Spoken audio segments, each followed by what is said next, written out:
second. I'm going to start.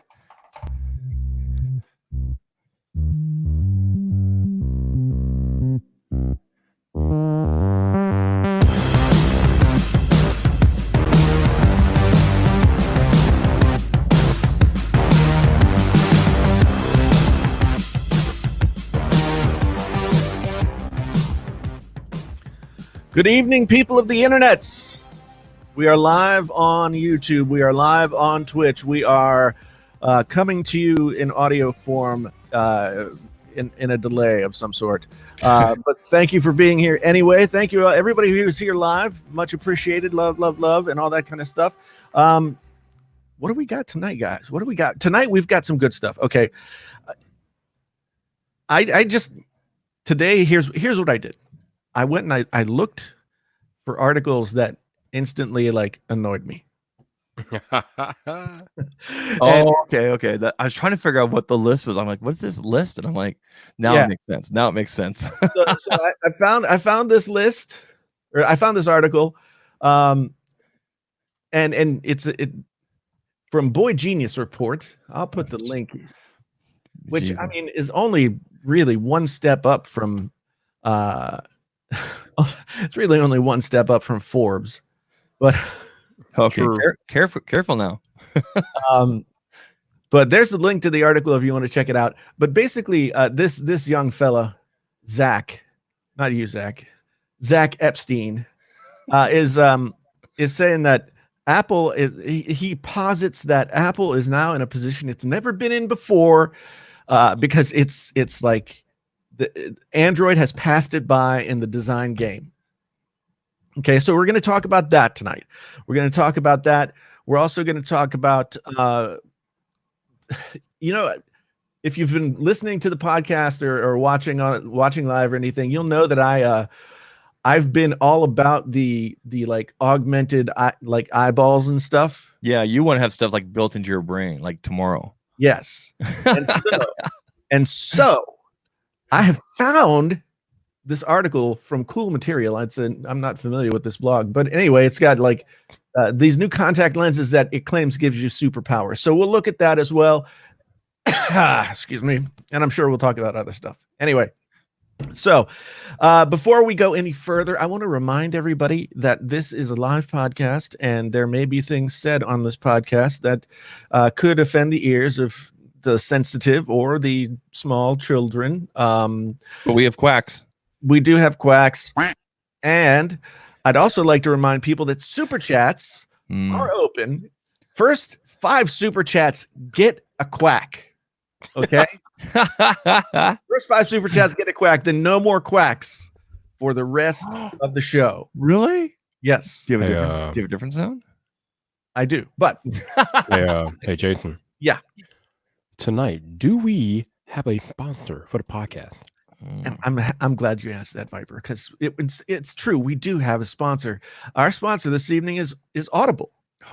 Audible, fine purveyor of audio books and as well as original content. And if you want to check out Audible, get 1 free Audible audio book and 2 Audible originals for 30 days free.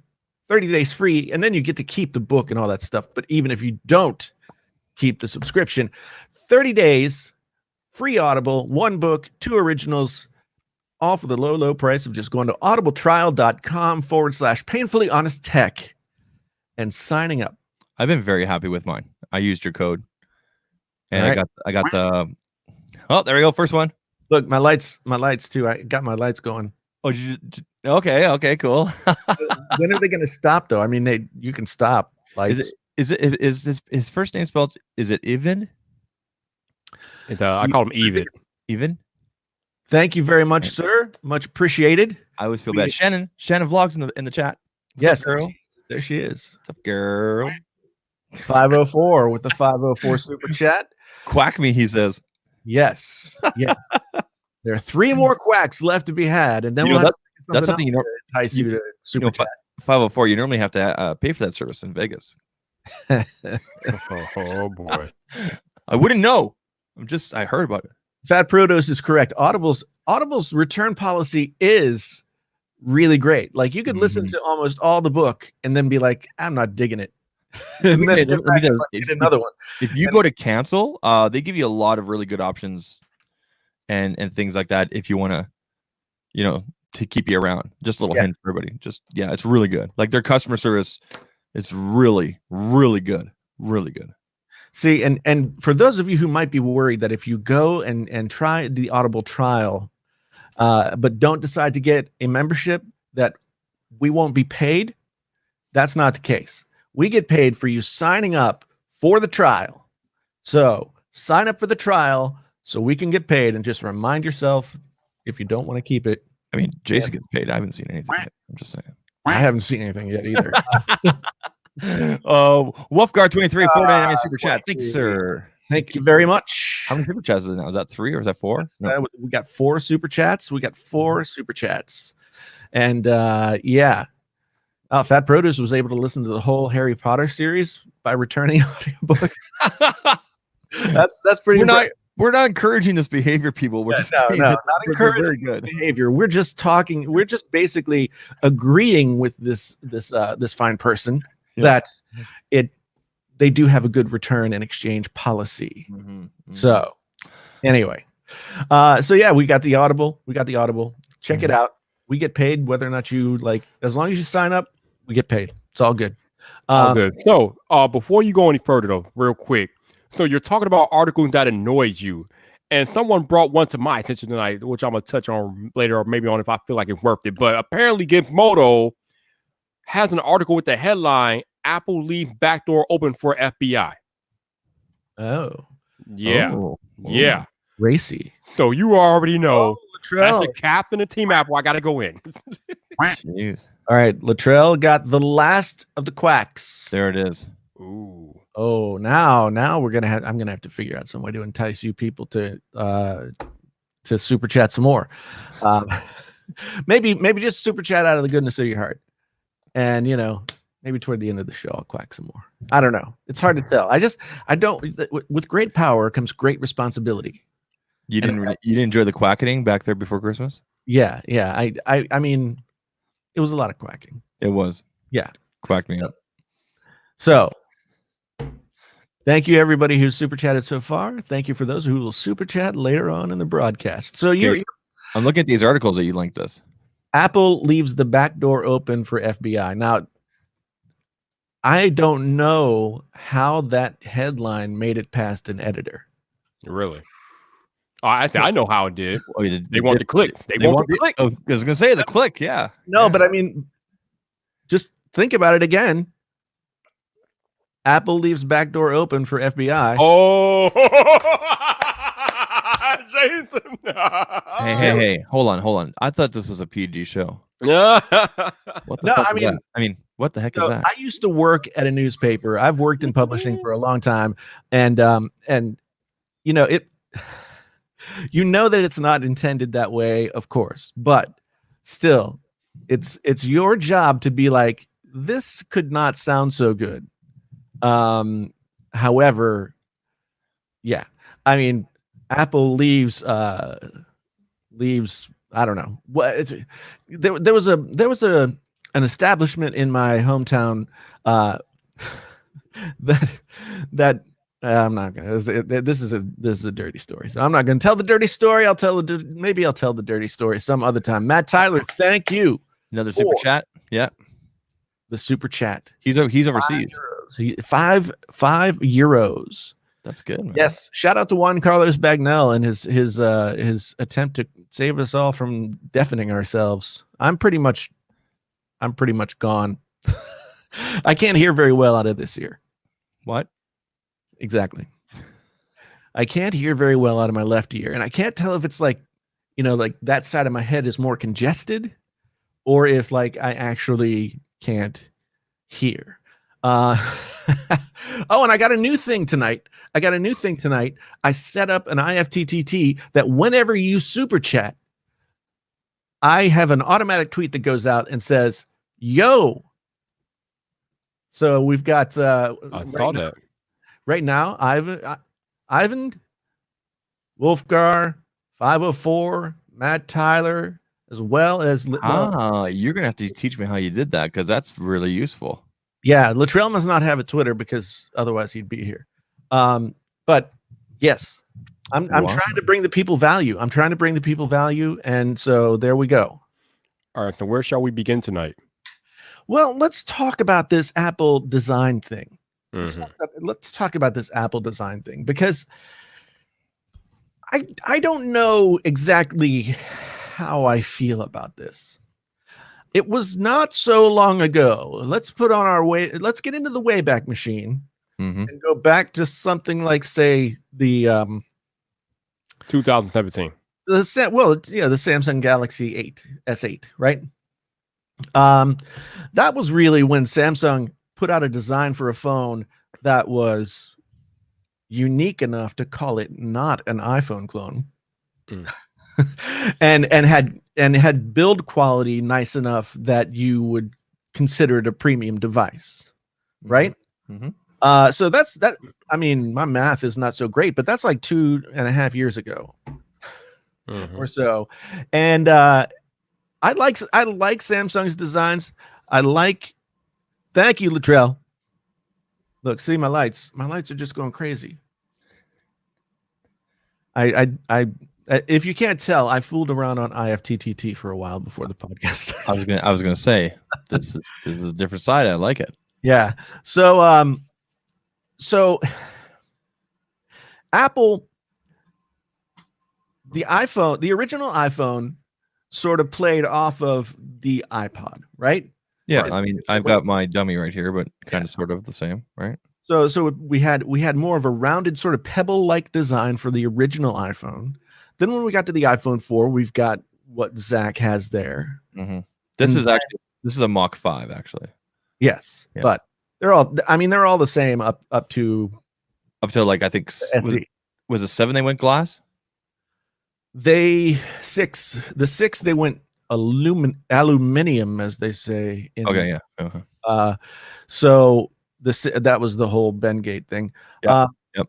Now I will be the first to admit that the iPhone 6 design was not really super inspired. Mm-hmm. I mean it took them a while to get that design to where it was looking good. Yeah. And I still don't know how I feel about glass. I mean, but where is it there? Oh, this Yep. is a very nice looking phone. Yep. I mean, this is my dummy. I've got mine in a case right now, but let me ask you this, because we're gonna get to this anyway. The reason they went to glass, I mean, it makes sense too, is so that they can support wireless charging. But can you do wireless charging through ceramic? I think so. I don't know. I mean, we'd have to go to the Samsung website and see if the S10s from that are ceramic have the ability to wirelessly charge. What I always was curious about was, okay, when we had the aluminum, there we go. When we had the aluminum iPhones, Mm-hmm. this Apple logo was always made out of glass. It was a separate thing. Yep. Mm-hmm. Yep. So what I've always wondered is, why couldn't Apple just continue with using a metal and use a glass Apple logo, maybe make it a little bit bigger To support the wireless charging?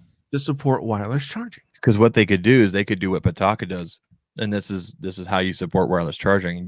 So this is what Pitaka does. They put a curved magnet here and then one underneath.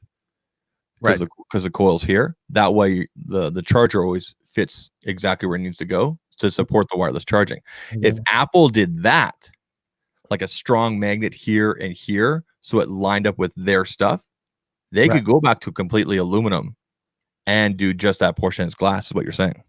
Exactly. And so what this young fella said in his article is that let me find the quote. Let me demonstrate what I'm talking about, guys. So this is the Pitaka charger. So it's got the magnets in it. So you put it right there.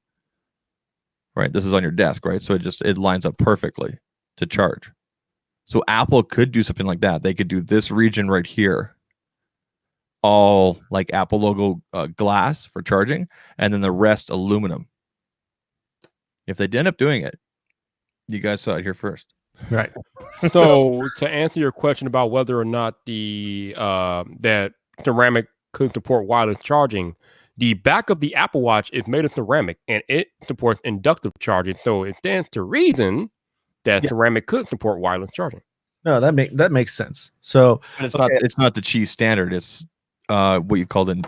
Is Right. it Qi or is it a different inductive? I think it's some type of different inductive, but it does support the wireless inductive charging. So theoretically, I guess you could work a few things out and get it done. Yeah, because we've already seen Apple basically, I wouldn't say bow, but basically say, okay, the rest of the world is using Qi.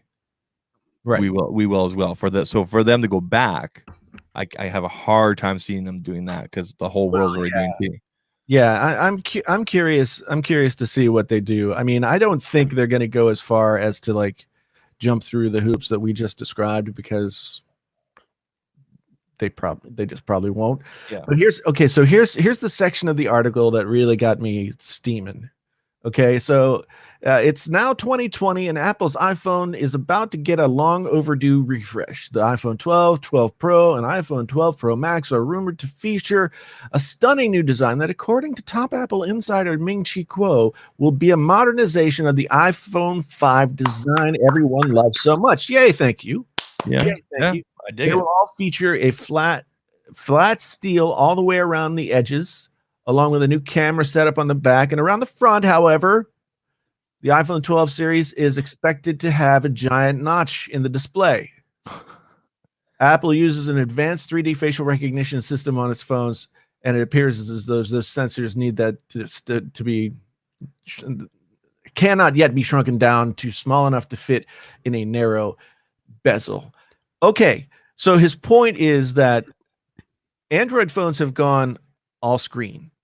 2019 was the year of all screen. I mean, we can argue about pinholes and pill cutouts and all kinds of stuff like that, but 2019 was the year of all screen.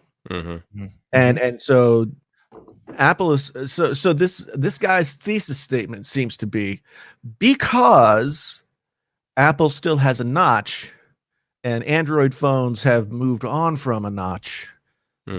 Apple has fallen behind in the design category. I have a rebuttal that could kill this almost immediately.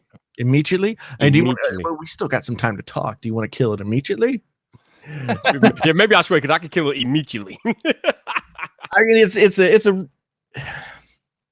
so there are two ways that you could criticize this. So I'm going to go ahead and sort of play devil's advocate and play the critic who's looking at what Apple's doing and wanting to poke holes in it. Okay.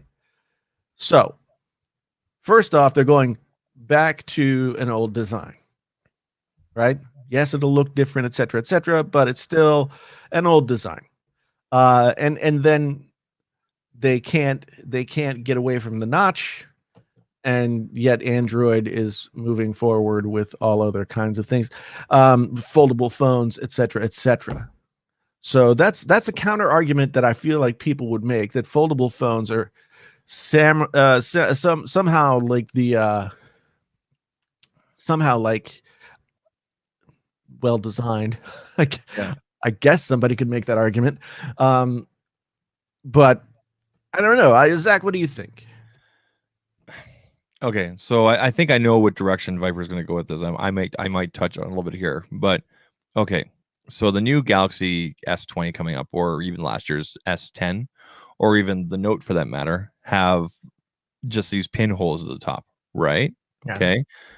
But we know for a fact, we've seen the independent testing, we've seen the testing done with YouTubers and things like that, that Face ID is so much more secure over what these other companies are doing. The only one that comes close to it in terms of facial and everything like that is going to be Pixel that I can think of. Okay. Right. In terms of the facial mapping and everything like that. But even then you can have your eyes closed with that and someone can unlock your phone. I mean, if you don't trust your girl that much, don't have her sleep over. So, I was always a big proponent of, like, I hated notches. It was stupid, all screen all the way. But now that I've used an iPhone for like 50% of my day, along with the Android and everything like that, right, even with expanding the screen only goes up to the edge of that notch. Right. It's really not that intrusive. At least it isn't, in my opinion, on the Macs. Okay. So Apple has a reason, and a very valid security reason, to have the notch for those sensors, et cetera, et cetera, et cetera. We use it. I mean, for example, my TD banking app, TD Bank, Right. Yeah. it allows facial Apple to log in. Mine too, and I can do Apple Pay with. But it doesn't allow facial with my Android. Only the touch, like the fingerprint. Right. So And that's because Face ID on Android has never reached the level of security that Apple's. That's right. The only one that's been close is the Pixel. But I want to hear Viper with the Smackdown. So I'm gonna kill this real quick. Uh-oh. So, according to Mr. Zach, prominent tech publication BGR, the iPhone is falling behind in design, right? But Right. if we take a close look at the 2019 iPhone, you see a square camera module on the back. Now, to Huawei's credit, they were the first ones who came up with the square camera module. It wasn't Apple, but you know when Apple does it, it goes mainstream. What does the Galaxy S20 and even the Pixel 4 have now on their back? It looks like a Band-Aid, but yeah. A square camera module. So how the hell is Apple falling behind design when they're still influencing the way these Androids are designed? Yeah. I'm done. Yeah. All right, that's it. Thanks for joining us, everybody. Really? Well, Drive home safely. I have a couple of other points that we could use. Mhm. In fact, I think I saw somebody mention one of them in the chat, which is that the iPhone is still the only chinless phone. The only phone that does the little curve of the OLED screen around the bottom, right? So that it's flush to the edge of the screen. There's no chin to it, right? So that's one thing. They've gone a little bit further with how they've designed and implemented the OLED screen that they've put in here. And yes, I know Samsung makes it, but Samsung is a company that makes and sells OLED screens as like a good and service. So they're not winning anything by selling Apple screens except for money. So going back to well, I just want to finish my point real quick. The other thing is Apple is the only company that I know of that when it comes to their frame, stainless steel frame on the flagship models, right? Mhm. I don't know of any other company that uses stainless steel. Every other company is still using aluminum. Yeah. Right. There was a mix up. I think it was during the Note 10 thing about people were reporting stainless steel on the Note and being aluminum. Whoa! We got an echo. What's going on? Oh, got an echo from you. Got an echo from you too. Oh no, I don't hear anything. Yeah, Jason's the only one without an echo. It'll go away. Maybe we should tell Streamlabs about this. StreamYard. StreamYard. Yeah. Yeah. I still can't get on my MacBook. Check. See, it's gone now. Yeah. I still can't get on my MacBook and stream. I went back and forth with them, Facebook messages, back and forth. I've seen this in our streams, and I've seen it in other people's streams, and it's only the guest, not the host. So I'm pretty sure they're aware of it, but I'm going to send them a ticket tonight. But really quickly, Jason, if you just want to show my screen here real quick. So here, just going to the whole, I mean, this is what, so these renders come from OnLeaks, which we know Steve is always 100% right with his leaks in terms of what the product will look like physically. In terms of naming convention, sometimes he's off, but in terms of physicality, what's going to look like, yes. This is what the S20, the Pro, and I guess the Ultra will all look like. But obviously, some will be bigger or smaller than the others. But there's your square camera module, right? I'm sorry, but to my eyeballs, like that's taken up like nearly a quarter of the back of the screen. Look how tall it is. Like, I hope this is not accurate with how tall it is. Yeah. And the only reason I kind of question this, I mentioned this on my Sunday thing. If you guys take a look at your Note devices, your power and everything like that is actually on the other sides over on here. Okay. Whereas here it's on this side. But then again, last year's S10 had everything. Sorry, last year's S10 used both sides. And then the Note 10 used this side. So that's the only reason I question this. Yeah, I have heard that there's going to be volume power, no Bixby button. You like how they just sort of Bixby just sort of went away. Yeah, love Well, it. I mean, you can disable it now really easily, right? So Well, but you don't even have like a dedicated way to access it. Like that Yeah. was the whole thing. They were gonna change the way we use our phones with Bixby, right? yeah. And no, they didn't get it done. Now, There's the real deal right there, according to Max Weinbach. yeah, okay, so that doesn't look as large as it does in the renders that you just showed us. Yeah. Um, The renders look definitely a lot bigger. I'll go back. Like the renders definitely look a lot bigger. See? yeah, I mean that looks like you could just eat a dinner off that thing. Yeah. And this has this must be the Ultra because this has all the cameras. Like you Yeah. got 1, 2, 3, 4. I think this is the focus, and then obviously you got the flash. Yeah, I wish that these leakers would put just put a quarter or a penny or a pence or whatever, something next to the thing. So we know to the give us a size. sense of scale. Yeah. Because I mean that looks like it probably is the big one. I love how he confidential. Don't do not leak. Do not leak. No, I mean, but Trell, thank you for the super chat. But I mean, look, I really hope it's not that tall. Like, look how tall that is. Look how. Yeah, I really hope it's not that tall. I was kind of like, the Apple one's pretty big too. It's not as bad as I thought it would be. I thought it was going to have like an aluminum or a metal ring around it, and it was going to be, because that's what they had with the iPhone. But I guarantee you, to make it light enough or anything like that, this will be aluminum. It will not be metal like the iPhone. And some people may say, so what? I'll tell you this much. Aluminum will make it lighter. Well, aluminum will make it lighter. It will also dent and scratch a lot easier. But that being said, when I took my iPhone to Mexico, and it's my own fault because I was throwing it around in the pool and everything, it does have a couple of dents here and there. But if it was aluminum, it would look a lot worse. Whoa. Look, all right, dude. This dude ain't starting to chat. He trying to pop off. I'm sorry, like I got to interrupt. Listen, dude, I didn't say that. I'm not crediting Apple with the square camera module. I said that Huawei came out with it first. But when Apple puts it on iPhones, that's when it goes mainstream. And from the leaks that were just showed on screen, it proved me right because all the Samsung S20 models are having a square camera module. The Pixel 4 had a square camera module, and I'm guessing most Androids that come out this year will have a square camera module. I am not saying Apple was the first company to do it. I'm saying that now, since the iPhones have a square camera module, the rest of the phones on Android side will follow suit. That's how it normally works. And that is why, in my opinion, I don't feel like Apple is behind the design curve because they're still leading the damn design curve. So watch your mouth. Okay, and I'm gonna jump off that for a second. And sir, we're here to have a civil conversation. Don't tell people to shut up. All right.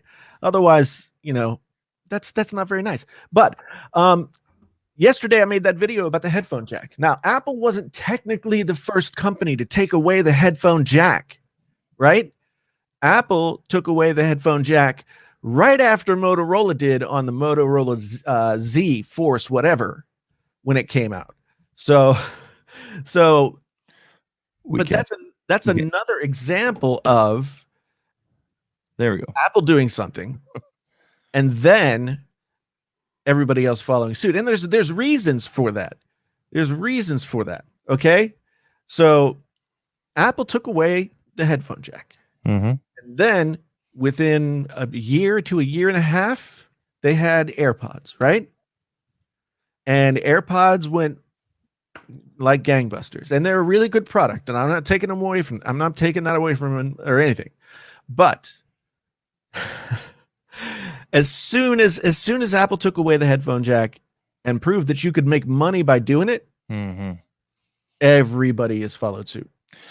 Everybody but LG. But LG can't. LG's not going to hold out for long. Has LG hired you yet? They should hire you.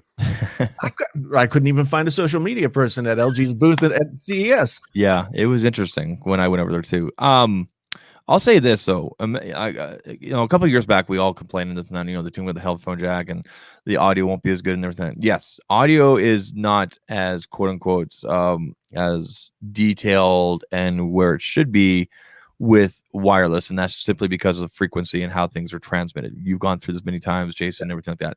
Audiophiles know that they do not want wireless. However, I will say this, and I think our friends Gameski, Borderwork, and LFA have proven this. If you're using Spotify or just iTunes, okay, which majority of people use, Google Music, right? You're looking just to stream that music or that podcast or anything like that, and the quality that you're going to get with true wireless is going to be, I guess the words are good enough. Good enough. It's not bad.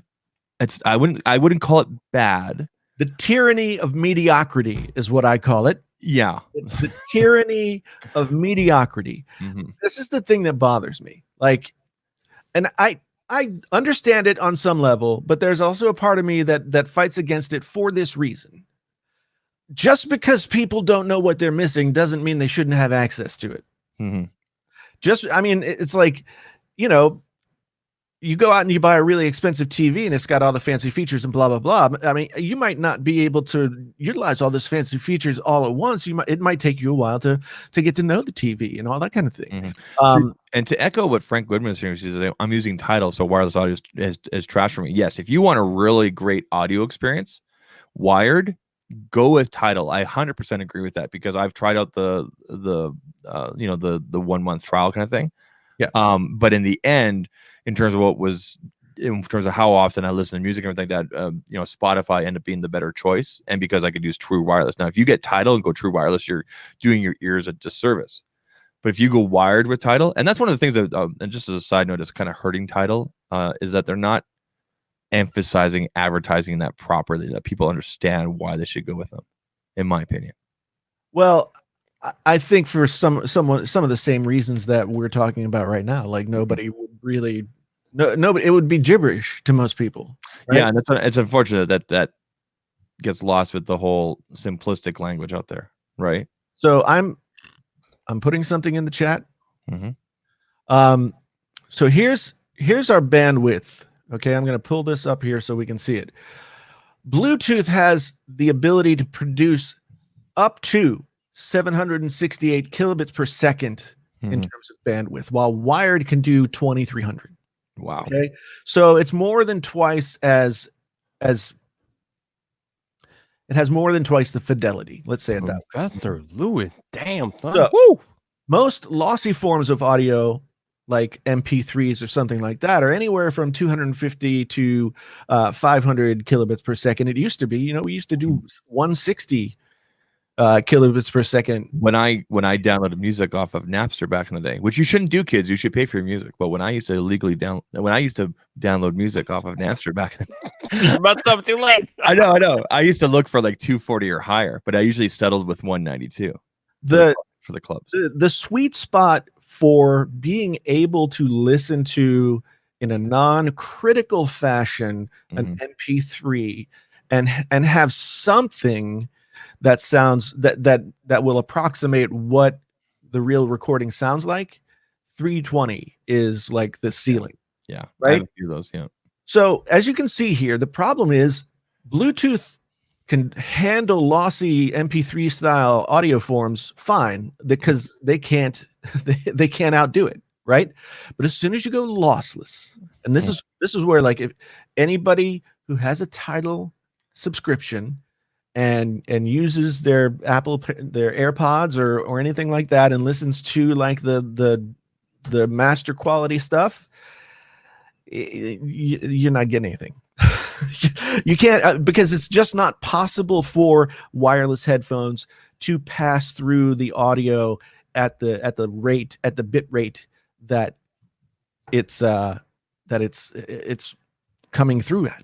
Mm-hmm. So I mean, these are real physical, like this is science, a scientific reason that shows you why Bluetooth is better than audio or than wired. Insert Jesse's science wave file. Yeah, science. Yeah. So come on, Viper, you know what I'm talking about. You just caught it now. Like, man, you're normally quick on the draw. I got it. Yeah, science. Like, this is proof, okay, that Bluetooth can't do what wired can do. Now, most people don't care, right? So I get. I don't know. I mean, I guess I grew up in a time when we used cassette tapes, and cassette tapes were awful. Back in my day, right? Cassette tapes were terrible. Cassette tapes were terrible. They're awesome now as a retro thing. Yeah, but I mean, they didn't sound good. They stretched out. They got all fuzzy, all kinds of things. So I guess there's always been some kind of music form that satisfies the masses and yet isn't the best way to experience the music. Right? I mean, except when there was just vinyl, and vinyl was vinyl, and there was nothing else. I mean, I guess you could argue that like reel-to-reel tape would have been better than vinyl, maybe. I don't know, but that's the thing. This Bluetooth just can't do it. It cannot create the sound. Anyway, yes, we're all using wired headphones right now, except Viper's are wireless headphones that he is using wired at this point, which is totally cool. But yeah, I mean, as I said in my video yesterday, I use wired headphones every single day for a single purpose use, like sitting here at the computer desk, sitting here in the studio, doing whatever. This is the best way for me to do it. Because think about how annoying it would be to have to get out your Bluetooth headphones and turn them on and then wait for them to pair. And then, oh my God, they're not pairing to this device, they're pairing to that device. So then you got to switch them over. Listen, man, I have tried to edit videos using AirPods and no, thank you. I'm good. Yeah. I mean, that's a place where Bluetooth just hasn't, sound quality aside, Bluetooth just hasn't met the I guess convenience of being able to do this. Hello. It has the AirPods. No, because I mean, if I opened up my AirPods and I took them out and I put them in, they might pair to my iPhone. They might pair to my iPad if I had one nearby. They might. I don't know what they're going to pair to. So then I have to go up in the bar and I have to pull down the Bluetooth and I have to make them go pair to. Now we're talking about the first time though. Once you pair them, we go. Yeah, but you have to, like, if you want to listen to what's on your computer, you still have to go up to the Bluetooth thing on your computer and pull it down and tell the AirPods to take that audio and not the audio from your phone. I mean, yes, they're super convenient. They always connect, et cetera, et cetera. They don't always connect to what you want them to connect to. If you're deep in the Apple ecosystem and you've got Apple stuff all over the place, you never know what they're going to connect to when you pull them out. True story. That sounded weird, but you know what? Yes, science. I need to get that. You need to put that in when you're, What's wrong with using the mic as a headphone rest? That's like, it's ready-made. I never thought about that, but I could move my interface over here and do that. It would actually free up a lot of room over there. That would include that, but that's not my favorite. You know what my favorite is? What? Magnets! Yeah, magnets! You know where I gotta go. You know where I'm going with that. Yep. I love that one. So glad you discovered the show. Magnet! I'm not gonna say the whole thing because this is a family-friendly podcast. Yep. Yeah. Well, so that's my whole thing. Okay, how did we get here? Let's backtrack. How did we get here? We were talking about phones. And then we were talking about build quality of phones, and then we were talking about Viper. You were making a point, and then I said, yeah, that reminds me of this, and that's where we got the Bluetooth. I can't remember where we were when we got there. Well, I was making a point because this dude in the chat was trying to come at me talking about how he accused me of giving Apple credit for the Square camera module when in fact I said that Huawei was the first company to introduce it. I just said that Apple took it mainstream, and that's why you got the Samsung following, the Google following, and probably every other Android phone that comes out in 2020 coming with a Square camera module, because once Apple does it, it seems to go mainstream. That is the pattern over the past like 5 or 6 years. Yeah. Doesn't mean Apple did it first. It just means that Apple took it to the mainstream, and there you go. And again, okay, so that's how we got there. The overall point being that when Apple does something, Yes. most everybody else does it after. Here, I want to show you guys. I want to show you one more thing here, Jason, to put your mind at ease. This comes from our favorite renderer guy, Geskin. Oh, Ben Gaskin. This is the most accurate version, he says, of the Ultra S20 Ultra. Now, in my opinion, that module is not so bad. So you've got, I think this is the ultra wide. This is your regular wide. This will be a macro, and then this will be, I think, time of flight. It's Okay. either this one's time of flight or this one here. But one of them will be a macro lens, which I'm very intrigued about. People putting macro lenses along with ultra wides in their devices, like that's cool. Like macro photography is a pretty cool thing to do. If So. that front display is how it really looks in real life, oh my god! I know, like this is. Ooh. I'm not lying. Like I'm almost. I'm thinking of giving up my Note Ooh. just for this until the Note 11 comes out. Ooh wee! Oh my goodness! So, Note I 20. mean, if they come up with a space gray that looks this good, Genosis, Mm. as you point out, it looks very nice. It looks, in fact, just like this space gray. Yeah, actually, we don't. Oh, there with your case, yeah.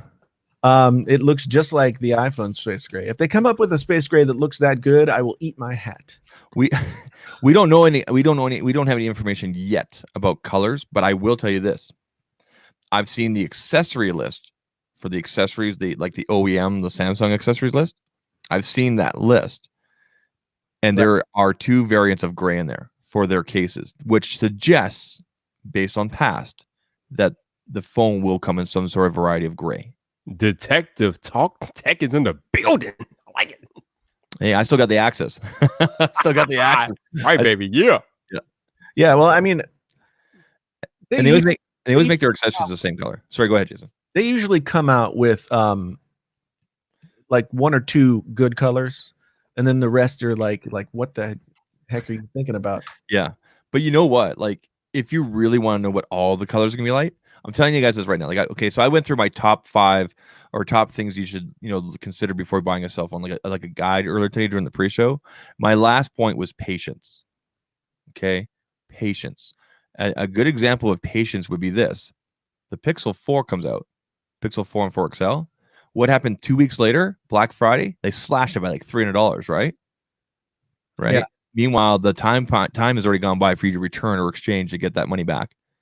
So I'll say this: Samsung always releases, 2 or 3 primary colors for North America, then those colors plus 2 more for Europe and Asia, and then they usually come out with 2 more about a month after the device has been released.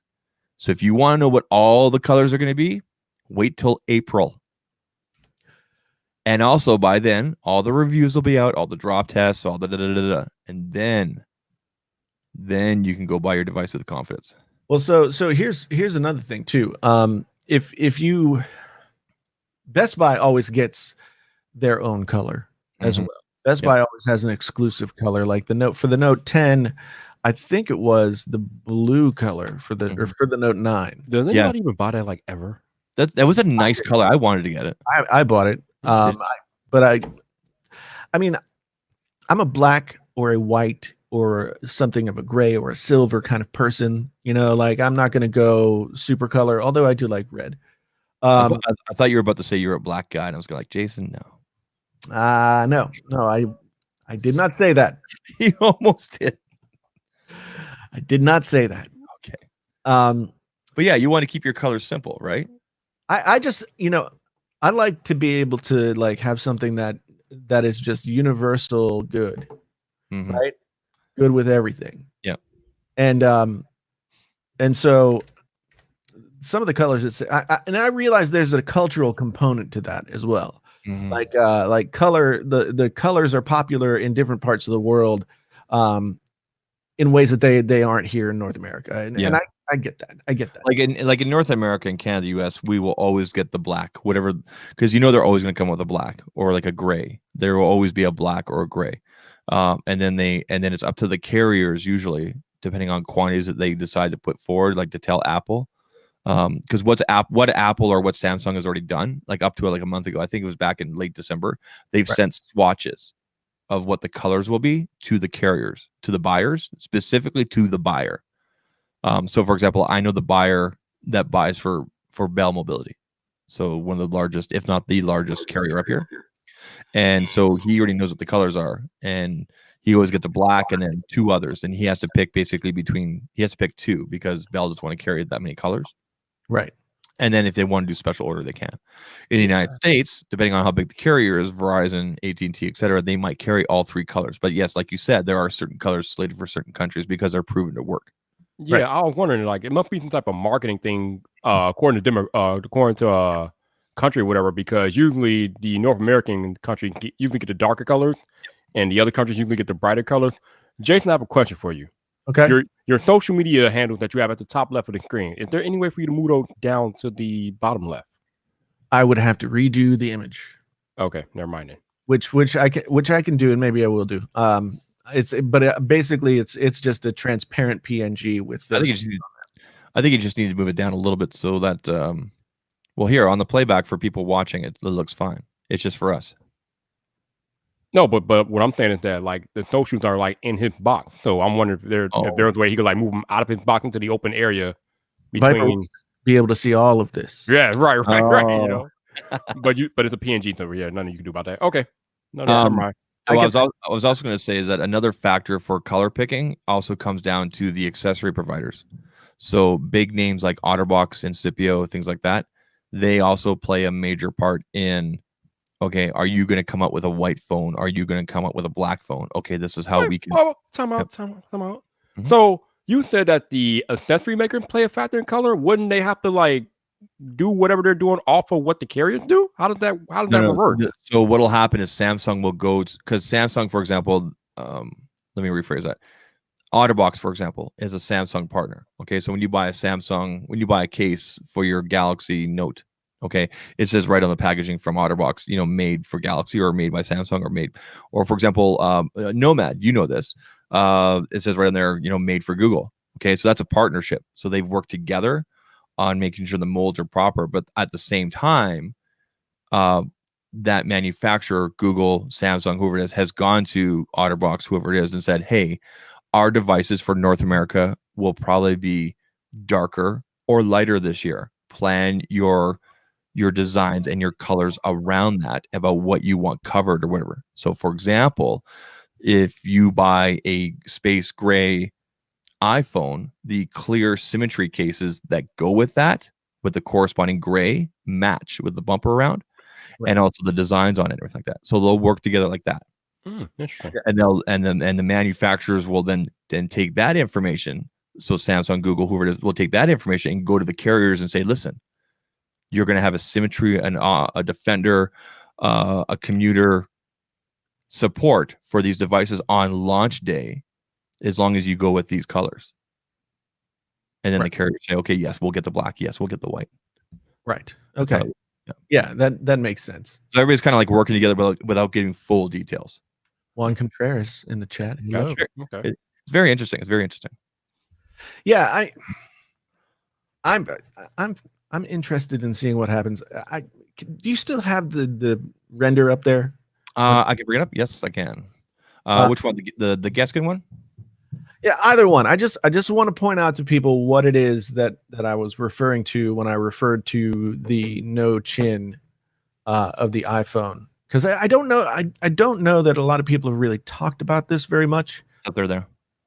So if you look down here, do you want me to go to the one from OnLeaks, or this is one from Geskin? Yeah, just this one where I can see the screen. Okay. So if you look at the bottom, Mhm. and if you look at the top, Mhm. you can see those little like lines with the crescents in there. Mhm. The iPhone doesn't have that on the bottom, because the iPhone. Are you talking about this right here? Yes. Those are antenna lines. No, not those. The actually on the screen, the black bar on the screen. This right here. Yeah. Yeah, that's the chin. Yeah. Yeah, the iPhone doesn't have that, Mhm.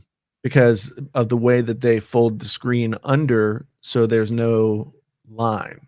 Correct.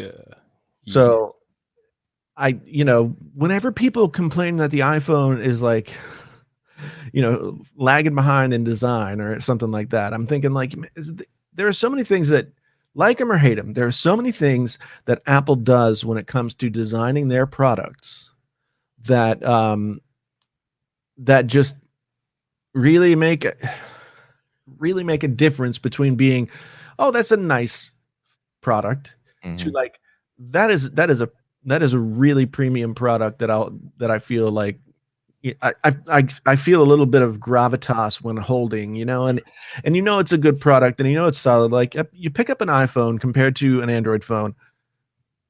At least for me, when I pick up an iPhone compared to an Android phone, it feels solid, and they engineer that. They want you to feel that way when you pick it up. Oh, One, yeah. My one thing I really noticed between my Note and my iPhone, and this is not a bad thing, it's just how thin the Note is compared to the iPhone, and even the Pixel 4 XL, Right. very, very, very, very, very thin. You know how they do that? Do you know how No. they do that? No. Yes, science. They do all that kind of stuff. That'll be the last time, I swear. This guy. Yeah.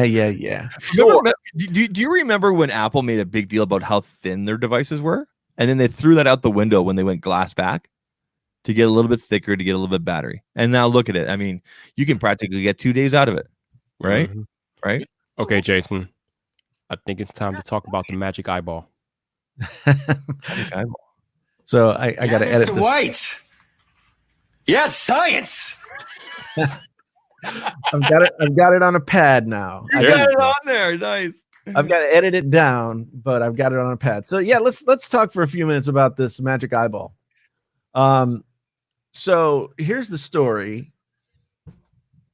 I'll go ahead and share my screen so people can see it. Select window or screen. By the way, let me just take a look here. 98 souls. At one point, there was 106. Well, 101. Thanks for being here tonight, everybody. I'm looking at 101 right now. 101? Oh, Yeah. 97. I got 102. So hey, Oh, We're a little slow up here again. We're slow up here in Canada, okay? so I wasn't going to say anything, but yeah, I see. I'm covered up by my social media. I know. Hey, by the way, social media, if you're not subscribed to me on any of these things, then go subscribe. And Viper, you can subscribe to him by looking for VYYYPER anywhere, mm-hmm. and then Zach Talks Tech. That's me. And you can follow us on the social medias where we are influencers. That's right. I'm like Madonna, baby. One word. Yeah. I just vogue all the time. Now that I would pay to see that. So I'm just going to read a little bit here so we get a little sense. Mojo Lens smart contact lenses. Built-in display with real-world context, eyes-up notification and answers, AR experiences, and even access to timely data like sales projections, calendar appointments. These contact lenses project important information right onto your retina with a 14,000 ppi display. So that's just, this is crazy. And not only do you get like a heads up display right on your eyeball, it will also give you the ability to see in the dark, which is just bananas. Yeah. I'm sorry, people, but this is the kind of stuff, like, the smartphones are cool and all that, but when this happens, that's the next paradigm shift. you need to go to their website. You need to click on the part there that says learn more. It's actually showing demos of how it works. There's some bikers here. Click on that. Click on learn more right below the article. And this is wild. It'll say here, what if you could? Yeah, go look at this. How wild would that be? I'm sorry, that is just badass. That's just yeah. I mean, that's like what you're talking about. That's what you're talking about all the time, right, Jason? That's what Yes, you're talking it about, is. right? It's like the Terminator, man. Now, Yeah. we currently have something close to this out right now with the Focus by North, but those are actual glasses. This is a contact lens, man. This is crazy. Yeah, I mean, I can see, for me, glasses would be fine, unless the glasses are like, more cumbersome than a regular pair of glasses. You see this thing with the person on the horse? Yeah, this is a person with vision impairment of some kind. Yeah. They're riding the horse, and somehow it's like telling them where stuff is. So even though they can't see, they can see. This is Now, how do I get a sample? Now, the cool thing about these is, unlike the Focus by North, it will only with the glasses, it'll only show you the heads up display if you're looking straight ahead. But since this is on an actual contact lens, the information follows your eyeball. So since the contact lens is curved, Right. no matter where you're looking, you can still see the heads up display on your eyeball because it's Look- it's the contact lens. Look at this business dude. He's got his path marked out for him, the direction he needs to go to get to whatever restaurant he's going to, and it's just right there in the sushi restaurant. I'm sorry, but when this happens, and we have AirPods in our ears or whatever, Yep. and we know we don't need this Yep. anymore. This is the stuff that just blows me away. This is the stuff that I can't wait for the future. This will mark the end of smartphones that we know them, definitely. Yeah. This is the stuff I get really excited about. This is the stuff when I read William Gibson novels when I was 20 years old. This is the stuff that I was like, wow, that would be insane. You know? Apparently, this company, they weren't at CES, but they were in Las Vegas at the time, so people were getting like a little demo of this technology. Now they didn't let people put on contact lenses because I guess they're working on it, but they had like some type of a setup where you can hold something to your eye to see what it was, to simulate how it would look. Right. And Like yeah, a VR type of experience. Yeah. something like that. But Yeah. it's legit. Like Jason said, this is the future. This is the future right here. Yeah. I'm emailing them right now, which is contact.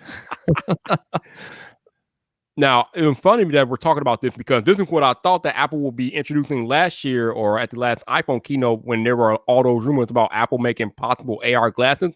I thought it would be something like this, and I really, truly hope that Apple is working on some AR glasses that would do stuff like this because that would be just next level.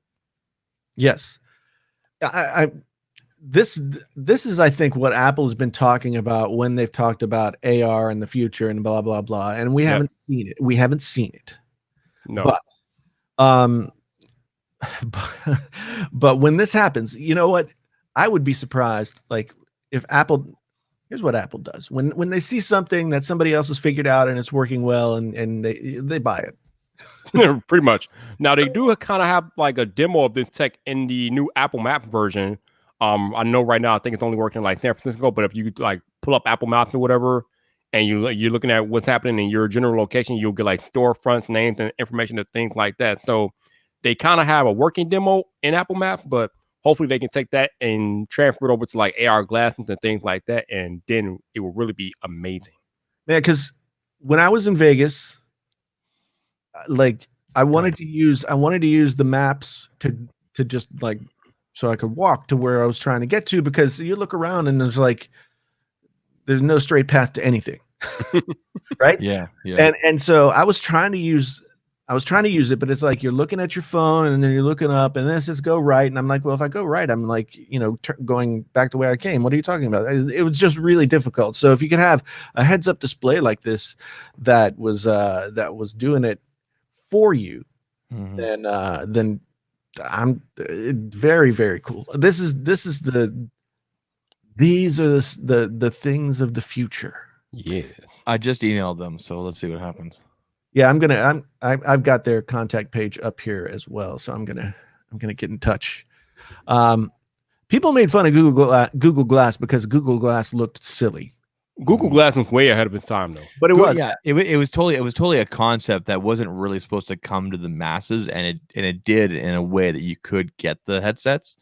And then everybody started freaking out and everything like that. But again, like Viper said, it was just ahead of its time, right? So, And part of the thing about Google Glass, and there was that story of somebody who wore Google Glass into a bar and got like beat the crap out of. I don't know if that's true. Is that true? No, it is true. It Okay. is true. It's true. All of it. The Jedi. Yes, everything. Everything. So a lot of people think that that's because they thought this guy was a nerd or whatever you're thinking. Mm-hmm. But people were really nervous about somebody who could pull up all kinds of information about them and record stuff that they were doing and all this other stuff with this thing on their face while they were in a bar. and it supposedly escalated into a fisticuffs. But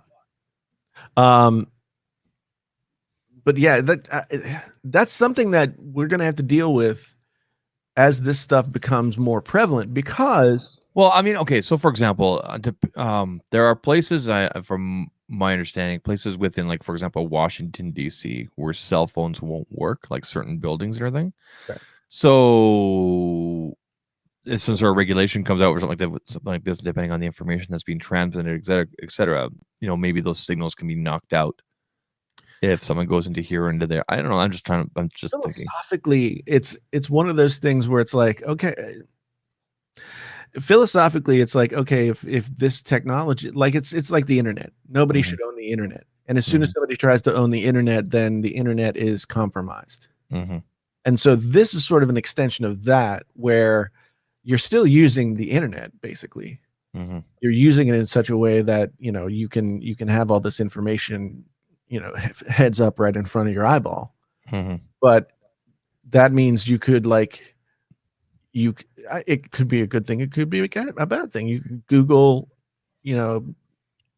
such and such guy that just moved into your neighborhood to see if he's a child predator. Like, you could there's gonna, because you're gonna be able to take pictures and video and all this other kind of stuff with this, once the technology really matures. And imagine what Mojo Vision will do for certain industries. I'm just like, yeah. Well, I mean, I remember when Microsoft came out with, what was it, HoloLens, and they were showing how, like, the AR with that would help people. By the example they used was a guy trying to fix the plumbing under his sink. Mm-hmm. And the HoloLens was like projecting the hologram of what he needed to do to get it to work right. So there's a lot of really, really cool stuff that will have the opportunity to have with this technology. But I mean, if we think that the internet is already, like, impinging on our privacy, just wait until everybody can know everything about you just because they've got these contact lenses in, and they can think your name, and everything about you pops up in front of them. I mean, it would be great for physicians. Think about what it could do for the medical industry. I mean, hell. Yeah, if you had all your stuff right there, and your doctor could literally just look at you and go, "Oh, hey, Zach, I see that you went for a jog 2 days ago, but you didn't yesterday." Or, like, think surgery. Oh yeah. Like, think of the visualization and the benefits that you could get from having augmented reality while performing a surgery. There's so much stuff that could really benefit from this technology. But it's going to have its problems. It's going to have its problems as well. And of course, people are going to fight tooth and nail against it, and there's going to be a big discussion about. There's gonna be bad guys that do things with it. I mean, we see people doing weird things all the time nowadays, even with cell phones, and stuff like that. So, yeah, there'll be regulations and things like that put in place, and that's just part of a technology maturing. Right. I mean, do you really think that the Cybertruck from Tesla is going to look like the way it does? No, there's no way it's going to look like that. It's going to look exactly like that. You don't. I mean, what do you think is going to change? It's going to have side mirrors for one thing. Well, I mean, besides that. But what if it doesn't have side mirrors? Because there are seriously, because there are cars that don't have side mirrors that instead use cameras. Okay, but those vehicles have to pass certain tests and everything like that. I mean, I don't want to get on a side thing here about Tesla, and I have nothing against it. I think the Cybertruck's cool, but I'm just saying and it's so lit. I lit up my lights with a super chat. Thank you. There we go.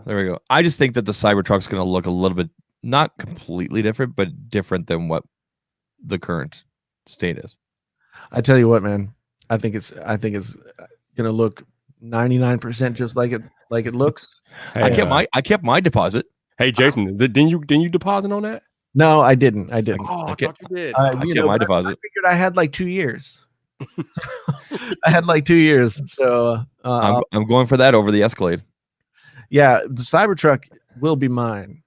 That much. I've always wanted a truck, and I figured, this will be my. I had an F-150 that was passed down from my grandfather. It was like 1972. Like, Yeah. Wait. So Crazy. Zach, I got to ask you the same thing I asked MKBHD. Mm. Do you plan on going through with your Cybertruck order? absolutely, Oh, 110%, 110%. See now, Marquez, he's already got his Model S. He's all tricked out with the Tesla already, and those Teslas seem to fit his style, right? Yeah. Cybertruck doesn't seem like it. I mean, did he say he was going to get the Cybertruck? I didn't have a chance to watch. He's got room in the garage. He gonna use that for filming. I mean, you guys know he does the autofocus filming and things like that. So Yep. it behooves him to have that type of vehicle so he can do like moving shots and things like that. So that's what he's gonna use it for. For me, I mean, I've got the Santa Fe right now, and the kids are getting bigger and things like that. And we'll get through it for the next 2 or 3 years until we get the Cybertruck, and then it's like the kids are not allowed to go in the truck. Never. That's the nice thing about the Cybertruck, though. It's like it's like an empty shell. When we were in Vegas, we rode in a Suburban, and I thought back to the first time I ever got into a Suburban.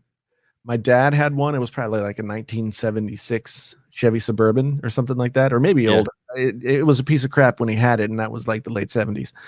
It had no upholstery. It had the seats all taken out. It had like nothing on the roof, nothing on the floor. It was like a truck bed on the. Wow.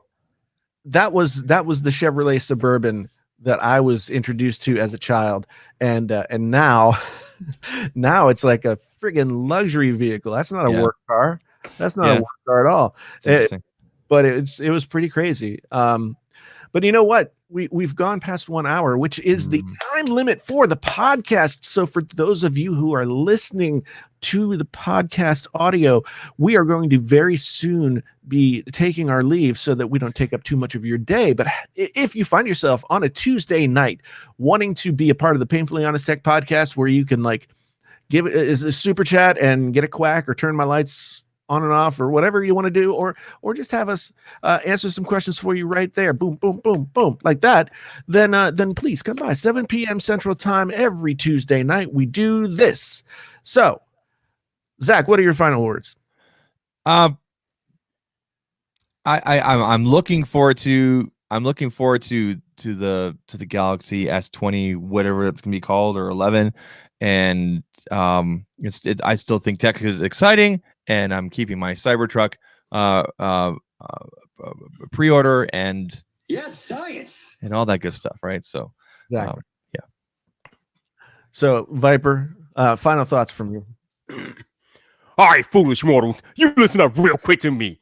Listen, when Gizmodo put out headlines like Apple left the back door open for the FBI, they absolutely did not leave a back door open for the FBI. What's happening here is that Apple has a way to tap into an iCloud account to get information from that account if they need to aid law enforcement in an investigation. But what Apple will not do for the FBI or any other law enforcement agency is crack open an iPhone for them. So when you got Gizmodo putting up these clickbaity headlines like the Apple leaving the back door open, it's simply not true. Know what you're reading and do the research. Exactly. My final thoughts for this evening, man, I don't know. I'm still just kind of. I'm not as excited about the S20. It's the phones are fun, but man, these like AR contact lenses and stuff like that, sign me up. I'm ready to go. I'm excited for that. Yes, science. Exactly. Thank you, Jesse Pinkman. And so with that, we are going to close down the podcast by saying thank you so very much for being here this evening. If you want to follow any of us on the social medias, you can just look for Painfully Honest Tech or Viper or Zach Talks Tech anywhere on the social medias, and that will get you to us. You should follow us just because we're so awesome. And if you've never been here before, please think about subscribing. Give us a rating on the Apple Podcast rating thing. And if you've been here before, thank you ever so much for coming back again. I mean, Zach, thank you. Viper, thank you. Once again, my name is Jason, sometimes known as the JTL, and this has been the Painfully Honest Tech Podcast. Podcast so honest it hurts. Until the next time, we're out. Shout out to El Jefe for the super chat. Yes, thank you, sir. So that was a pretty good outro. That was really good. I forgot to hit the record button. I'll have to pull this off of. Oh shit! I was gonna ask you. Did you hit record? I had everything, but I forgot to hit the record button. He doesn't hit the record button, but he gets the yes signs plugged in there while we're doing the show. Yeah, I know. But I can always get the audio from the live stream. Yeah, you know what? Actually, because Viper, you pull your audio from YouTube, right? Yeah. Yeah, and it works out. I think it sounds fine. It's a podcast. It's a podcast, right? Yeah, no. The key is that we all three of us have these sexy microphones. Yes. That's right. Don't do that to your microphone. I know. Keeping me out. So now here we are, the after party, the after show, the time when we talk to the people who have been here before. Follow our co-hosts. Thank you, Genosis. Wait, why is Genosis?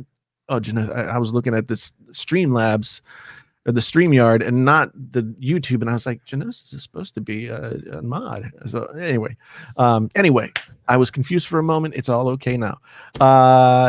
So whew, what a week. Who are you telling, man? Your boy Viper's been busy this week. Yeah, dude, you've had Soldier Knows Best, Two podcasts MKBHD. yesterday. That was crazy. Yeah, 2 podcasts yesterday. Plus a video. Got another. Yeah, about 2 podcasts and a video yesterday. I got another podcast tonight, one Wednesday and one Thursday. Been busy. Yeah, man, Viper's killing it. He's killing it. If you're not subscribed to Viper's podcast, tell us how to get subscribed to it right now, man. Very interesting talk about podcasts and distribution companies and everything like that from Andrew Edwards today. He finally expanded a little bit more because we've seen the tweets from before, but I'm like, he finally gave a little more information. He gave sources. First of all, I'm gonna need Andrew Edwards to calm the hell down. Like the way he came at me on Twitter, I don't appreciate that, son. Listen, man, nobody questioning your brand, your knowledge about working with brands. All I was saying is that if you're telling me that a brand is going to just not consider sponsoring my podcast, given my body of work over the past year, just because the podcast is hosted on Anchor, I have a hard time seeing that. That's not a knock against Andrew Edwards and his knowledge and expertise. No. Mm-hmm. That's just me thinking that how could a brand knock my body work over the past year with what I've done just because of I'm on Anchor? I'm not a dead podcast. I update every damn week. Like what does it matter if I'm platform I'm on? My podcast is active. You know my podcast is active. My body of work shows that my podcast is active. So if a brand can't see that, I don't get it. Yeah. Well, I mean that some of that was Andrew Edwards just wanting to show that he knows things. So I wouldn't take it too much to heart. You've been doing yeoman's work with the podcast, and where can we find it out in the world for the people who maybe aren't subscribed to the podcast, Viper? Well, if you want to see it on YouTube, it's on my second channel called Vipe Lab. That's VYPLIVE. If you want to catch the audio only version, it's called Vipe Drive, VYP Drive, and you'll find it pretty much on all the major podcast outlets. So. Yeah, you're on all of them. Yeah. And if you want to listen to this podcast, of course, you can go to Painfully Honest Tech Podcast and choose the one that has the more recent episodes, not the one that has the old episodes that somebody we all know won't get in touch with me about, so that I can, fix the fact that there are 2 versions of the podcast on the internet right now. Yeah. Somebody that we know has ghosted me for 2 months, and we'll get it fixed though one of these days. Anyway, so let's take some questions from the audience. What do you guys want to talk about? Anyone? Did our friends at Edifier get in touch with you? I know that I forwarded them on to Jerry. Jerry, usually works on stuff and gets something going before he comes back to talk to me about what it is. So I'm sure that he's been looped in, and hopefully they've been talking, but I'm not entirely sure. So I've got their TWS6 model here. Nice. They're the ones they announced at CES for the TWSNB, which have noise canceling. These do not. Now, granted, I'm just now going to be dipping my toes into the whole true wireless thing in addition to everything else I do on my channel. I just wanted to add more. And I kind of just made this decision on a whim while I was at CES. So I've got stuff coming from One More. These guys, yesterday, Razer had their 50% off CES sale. So you had to sign up in advance, and they sent out codes last night. So I got their Hammerheads for 50% off. Yeah, those And are pretty good. Yeah, they're going to show up tomorrow. Like I thought about getting the headset, the Nari headset, the one that I showed there in that video during CES, but didn't make much sense because I don't game and everything like that, even though it's a pretty badass headset. It uses cooling gel. Yeah, I'm going to be getting into more true wireless, not necessarily headphones in general, but true wireless, because this is convenient for me and it helps, for travel and everything like that. But I'll get to tell you, I put on a 3-hour playlist. And unlike other true wireless headphones that I have, so for example, the Samsung Buds right here, the Galaxy Buds, I guess are called. Yep. Like I can wear these for an hour and a half, and then I gotta like adjust and stuff like that. Yeah, they get kind of itchy. Yeah, the Edifiers did not. That's cool. I went the full 3+ hours. I was thinking about 3 hours and 25 minutes. And granted, yes, I was using like Spotify, Google Music, everything like that. And I felt that the mids, the highs, and the lows were all very even. Obviously, when you play with your EQs, things are different. But not at no point did I ever get like a distortion. That's cool. Which I thought was really good, especially at max volume. You got USB Type-C, nice and slim. It comes in both a black and a white. And you guys know I'm big on packaging. The packaging is, 100% in my opinion. It's really good. You got different size things up here. And I'm really impressed with them. So I'm looking forward to bringing you guys the full review on that. Am I going to be doing like El Jefe or GameSkey or Boards at Work in-depth type review? No. But it'll be a Zach review. You guys will enjoy it. Hey, Jason. Yes, sir. I did you at one point body both NT700s? Yes. Do you still have them, or no? Did you? Okay. What did you think of those? I liked them. Bose, audio wise, Bose has never been like super awesome. But they sound really good, and the noise canceling is top notch. I think their goal with that whole thing was to get their noise canceling game back up to, at least on par with Sony, get the audio a little bit better, and a much more stylish, much lighter, much more ergonomic design. So we have a question here from the chat. 504, Jason, do you have any plans on reviewing any of your music making equipment / software? And this goes back to what you and I and Viper were talking about, right, about you breaking out some guides. So I'm just gonna plug it out there real quick, and maybe you can expand on this as well. So in addition to what 504 says there, do you plan on possibly doing any sort of audio guide for people for future videos? So in addition to the video, maybe there's a PDF download to help people, figure out what headsets they need and everything like that. You know what I mean? Yeah. In fact, because I've been doing these Amazon live streams, I've been putting together huge lists of stuff that, I've been doing the live streams on, what you need to be to get a good podcast / YouTube studio, et cetera, going. A lot of different audio related stuff. I have the Rodecaster Pro here that I've been using for the podcast, which I am going to do a review on, and I'm probably going to do a how to get started with it as well. I've got a bunch of new audio gear that I'm buying with the money that I'm making from Amazon, and so yeah, I'm gonna do a lot more stuff. I'm delving into Ableton Live right now, which I've never done loop-based stuff, and Ableton Live is a loop-based recording program, and you can perform with it and everything else. So I've been like watching a ton of videos and all that kind of stuff. So yes, long answer short, I will be doing some more audio videos. I do want to answer a couple of quick questions before we move on. Khalil asks, did you figure out if the iPhone 11 Pro can do 4K 60 with the ultra wide camera? I've had people swear in the comments that it can, but I don't see the option. So I just switched my phone to 4K 60. Okay.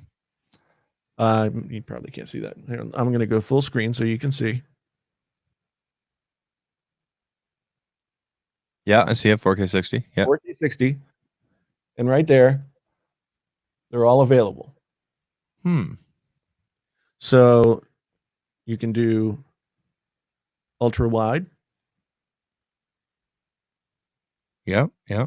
You can do 2x zoom. Boom. Yep. So this is saying yes, you can. There you go. Yeah. This is saying yes, you can do 4K 60 with the ultra wide camera. Okay, back to my follow-up question. Why do you no longer have the both NC700s?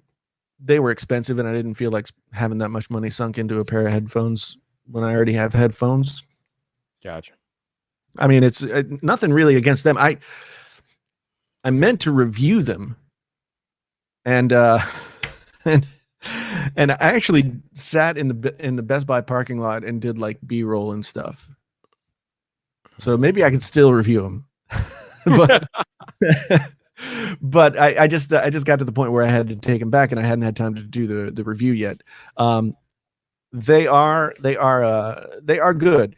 They are really good. And there are some things I like the design. I like the way that they sound. I like the noise canceling. They are less bulky, and I think that's a good thing. But compared to the MX1000 Mark IIIs, I would say they're within a reasonable space. Like they're within range of each other. Gotcha. So yeah, that's that. Khalil's phone is broken, apparently. So I also I think Franklin mentioned this the other day, and now I got to follow up. He has this. Let me find it here. Franklin. Anyway, okay. Here we go. Willie Do from Unbox Therapy follows Painfully Honest Tech. Apparently, I'm making big moves. How do you know this? Like, I mean, all you have to do, Jason, is go to his profile on Twitter. I'll tell you if he follows him. You want to check right now? I don't care. So if you use the official Twitter app, right, and you go to somebody's profile, it will tell you it'll tell you a few names of the people that are following that person that you are also following. Mm-hmm. Right. So if I went to your profile, Jason, and John Proctor, since he followed me and you or whatever, or since I follow him and he followed you, it would tell me on your profile that John Proctor is following you since I follow him. So yeah. Right. So that's probably how they know that Willie Do is following you. Okay. Yeah, I hope he enjoys. I have a question. I have a question for Jason. Yes. I'm looking at so I was looking at getting the Rodecaster that you have, right? Yes. In terms of like replacing my my Focusrite and everything like that. Not that there's anything wrong with it, but I want to take some of my streaming sessions, everything to the next level. So I was looking at this. There's a smaller version of this as well. Yes. called the Mini. But it doesn't have as many options and everything like that. And the reason I was looking at it is mainly because of the price point, but also our good friend Epasvox. He did a review on it, and it looks to be quite a solid unit. Are you familiar with this brand or the name? I am. TC Helicon has been around for a long time. Okay. And, I know they use Midas switches in it, which is good. yeah. Midas is owned by Behringer. Yeah. And Midas used to be their own thing. Behringer bought them. Behringer is better than they used to be. TC Helicon is good. This particular thing, and the reason I didn't mention it to you yesterday when you asked, this particular thing, all of its features are geared toward the gaming streamer. That's okay. Yeah. Right. So, I mean, you've got a lot of the same kinds of features that you have on the Rodecaster Pro, but then you've also got like voice changing knobs and stuff. The Go XLR Mini doesn't have all that stuff. It also doesn't have the pads. Yeah, here I'll bring up the Mini here. Here's the Mini. So the nice thing about the full one is that it has the pads that will do the stuff like that, right? Yeah. Um, so that's why I mean, this thing is really cool. And if you have a gaming setup and you want to be able to stream and get your audio to all the places that you need it to go, then this is a perfect thing for you. The Rodecaster Pro would not be. But if you want to do podcasting, live streaming, if you want to be able to bring sound back from your computer into the thing and have them all mixed together, which on Macs is not a thing that happens unless you can do it, unless you use like third-party programs and stuff. The Rodecaster Pro is set up to do all that. Now, the problem with the Rode, I wish they would, and maybe they will, put out a Rodecaster Mini for solo podcasters or for people who don't have 4 people in their podcast, right? Yeah. So this only has one mic input. That was my main concern about. There was 2 concerns I had about this, and you're going to go with that when what you're saying here. There's only one mic input. So if I ever wanted to attach an additional or have someone here with me, just in terms of expandability, right? Like I wouldn't be able to use this in addition to my Sonal that I already use right now to record, right? Correct. And 2, there's no record. Right. Like I can't pop an SD in there and record like you can. Well, when Jason does remember to hit record. Well, you could do it inside of your computer. Yeah. If you were doing if you were using OBS or something like that, you could do it that way. See, this thing is its main goal is to give streamers everything that they need audio wise in front of them at the tips of their fingers. So it's got like the music mix, it's got the chat mix, it's got all that different stuff. It's got the main volume coming back, it's got your mic volume. Like for example, tonight's music, like the intro music, that's programmed. You've put that directly into the Rodecaster, correct? Yes. Yeah. So when you want to open up the show, you just hit live. You just hit go live you, and you hit that button on the Rodecaster. On this, I would have to, I guess, hit play, for example, with a piece of software, and then adjust it with this. Correct? Yeah. Yeah. So basically, what the Rodecaster Pro is. Yeah. Here, I'll find a picture of the Rodecaster here. It's basically a radio style mixing desk. Yeah. Shrunk down to a more reasonable to a smaller size for a different use case. Right. So I mean, you in radio, you would be able to like trigger stuff like this in carts and all that kind of stuff. Yeah. So this is basically just giving you all access to all the audio stuff that you would need for a broadcast. I also like the idea that the Rodecaster also gives you all this output here, this information here. Yeah. Whereas, for example, that the one I was just showing there, the other company, doesn't. Yeah. I mean that the Go XLR, the regular Go XLR does have like LEDs for the different outputs. It just runs along the side of the faders. I mean, the thing about the Go XLR is like it's got motorized faders. And you don't need that. There's nobody who's gaming who needs motorized faders. I can't think of a single use case for motorized faders. Yeah, it's interesting when I saw a couple of videos of people like starting it up and like all the faders like all moved up and down and everything. And I'm like, what? And the thing is, why? those motorized faders make it more expensive. Yeah. So why? Just don't do it. Yeah. So what I'm looking for is something, with all the extra, this and that and record like the Rodecaster, but not necessarily with like 4 inputs. I hope Rode does something smaller. Yeah, I mean, ultimately, the best all-in-one solution for doing a broadcast type thing like what we do for this podcast, and what most podcasters do for their thing, the Rodecaster Pro is the best all-in-one system. It's the thing that has all the stuff that you need in order to do your podcast. And I mean, I can say this because like 10 years ago, when we were starting the podcast at my old job, we had to like get a bunch of different pieces of gear and route things in a bunch of different funky ways to be able to get it to do what the Rodecaster Pro does by default. Do you need a cloud lifter with the Rodecaster? It just depends on the microphone. So, Okay. I mean, I'm using a cloud lifter with this Rodecaster Pro. Yeah. Or Procaster. Yeah, Rode Procaster. So with the Go XLR, you don't need a cloud lifter. It's the preamps are in there. Well, the preamps are in this too. The thing about the cloud lifter, what the cloud lifter does is most onboard preamps in an audio interface will give you 60 or so dB, give or take a little bit, of gain.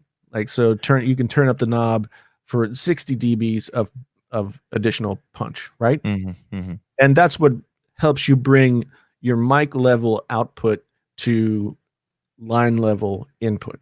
Yeah.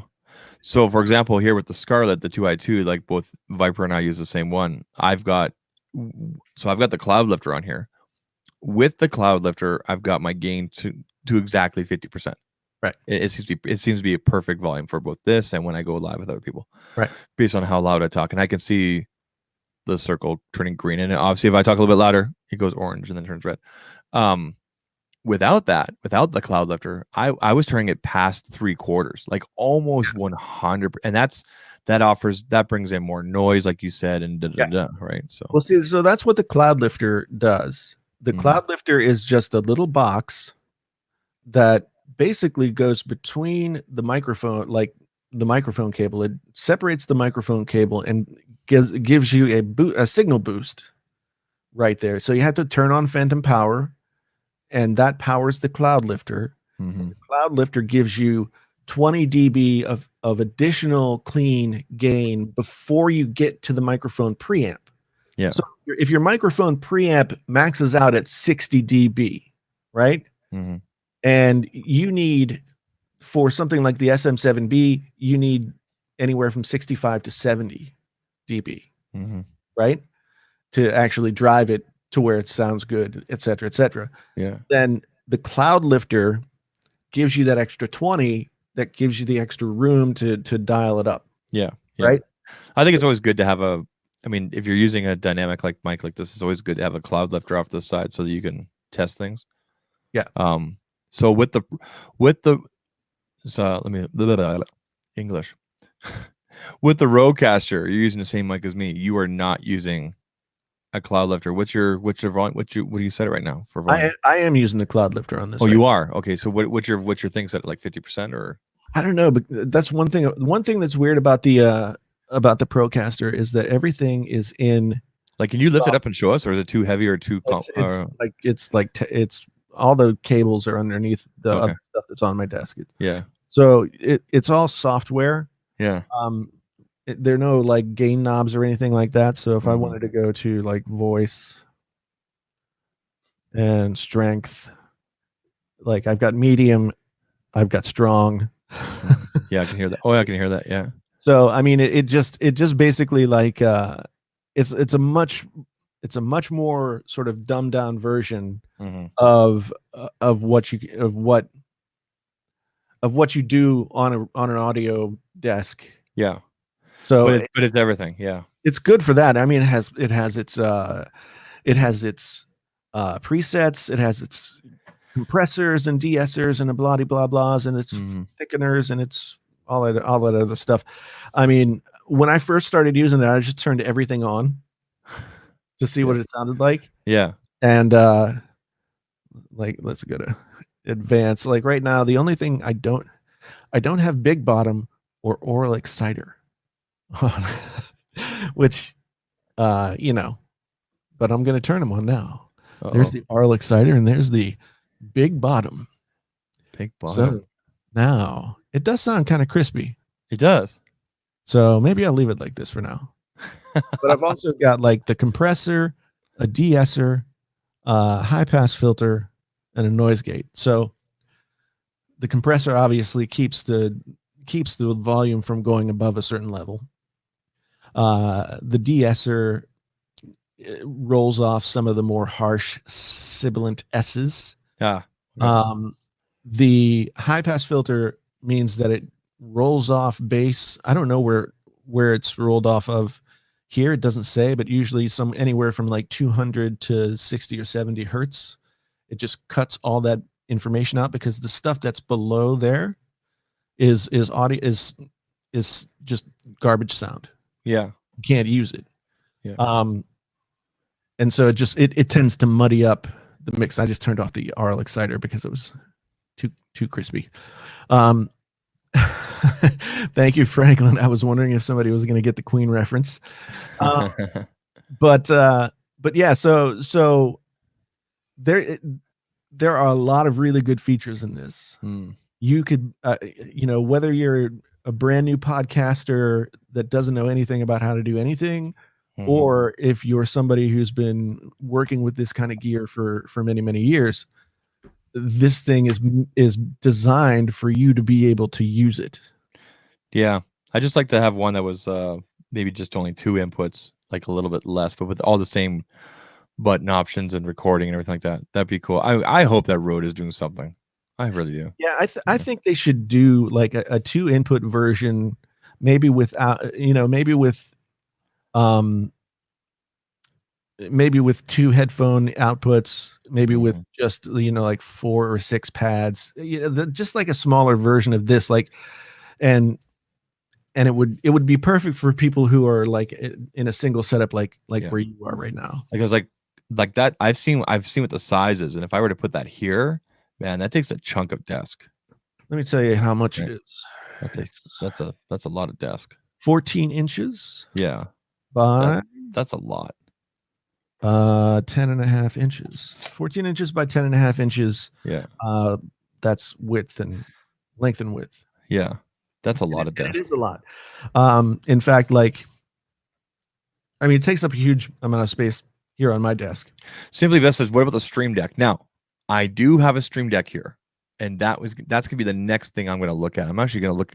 I started looking at it before Christmas, and I'm gonna continue down the road. There is a piece of software that I can get that'll allow me to program the Stream Deck with the different sound effects, this and that, the same sort of thing that, like, for example, Travis does on his thing. Right. But I want a little bit more in terms of recording ability. But I guess again, I don't really need to. If, for example, if you have Ableton Live, you could just hit record on there and away you go, kind of thing, right? Well, see, the thing is, like, the Stream Deck will do a lot of the stuff that this will do. You just have to program it to do it. Yeah. Plus, you also need the software. No, it comes with software. The Stream Deck? Yeah, it comes with software. Like, I'll pull up my Stream Deck software. But for example, integration here with StreamYard it's not there. Well, they don't support it yet. Yeah. But do support OBS. They do support soundboard, mixer, Elgato's stream thing is game capture. So the thing is, like, if you wanted to record, you could set up OBS to record, and you could, like, program one of these buttons to be your record button. Okay. So I've done that in the past. Basically, everything that you can do on the Rodecaster Pro can be done, in terms of like the secondary stuff, not the audio stuff. Secondary stuff. Well, you can trigger these things. Yeah. With the Stream Deck, it's just a matter of, like, putting the thing into a button. You can start record.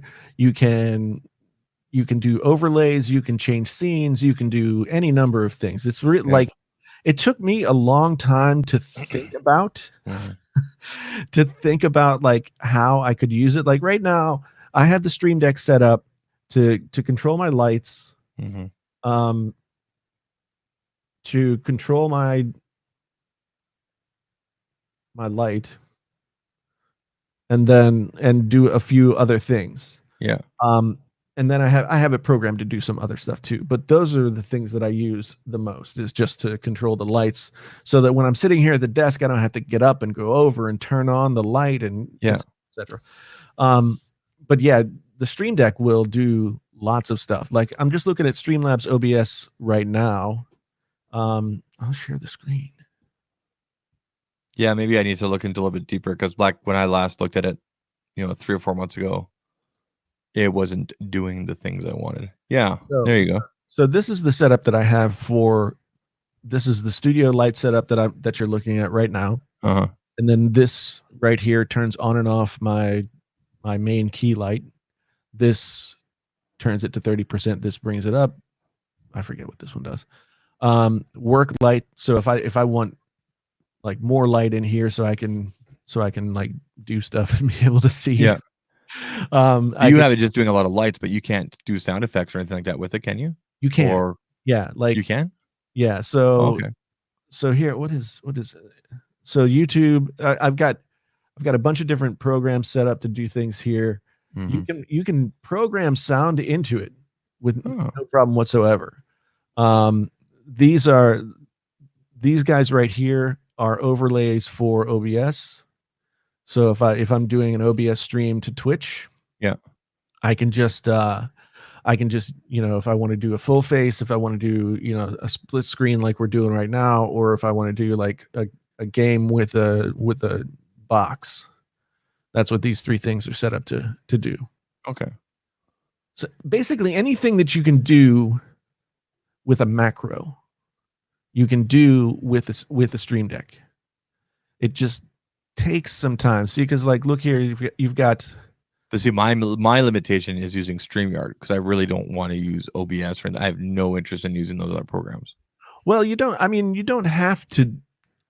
Basically, you don't have to do that with StreamYard. Like basically, StreamYard can be like the front end of everything, but in the back end, you could have everything set up to happen with the Stream Deck. The only thing, and so yeah, you're not going to be changing scenes like this. You're going to be changing scenes in StreamYard. Yeah. But when it comes to triggering audio stuff or any of those things, it can all be done on the Stream Deck. Really, with StreamYard? Well, yeah, because StreamYard is just like, think of StreamYard as like your camera, right? And so you're controlling everything about the visual. Uh-huh. You're doing different things with you're going split screen, you're going this, you're going that. And so in doing that, that's all stuff that you would do in StreamYard. Stream Deck will do that for you in other programs, but StreamYard isn't integrated into the Stream Deck yet. Not However, yet. whenever you wanted, you can launch Pro Tools, you can launch Adobe Premiere, you can launch. This is Streamlabs right here. You can launch anything that you want. Mm. It took me time to really think about it and figure out what I wanted to do. Gotcha. This is new, this bar rater thing. And then voice mods. So these are all the voice mods. This is the kind of thing that you can do in with that TC Helicon Go XLR, Okay. but set up so that you can trigger it on the Stream Deck. Gotcha. Okay. So just Yeah, like stop- I have these rubber pads here that'll trigger sounds here. Yeah. I could program all these sounds into the Stream Deck and then be able to trigger them in exactly the same way that I do when we're doing this show. BMAC was telling me that there's a piece of software called Farrago, Farrago. Mm-hmm. You can combine that with the Stream Deck, and then use that through StreamYard, if sound effects, music, or anything like that.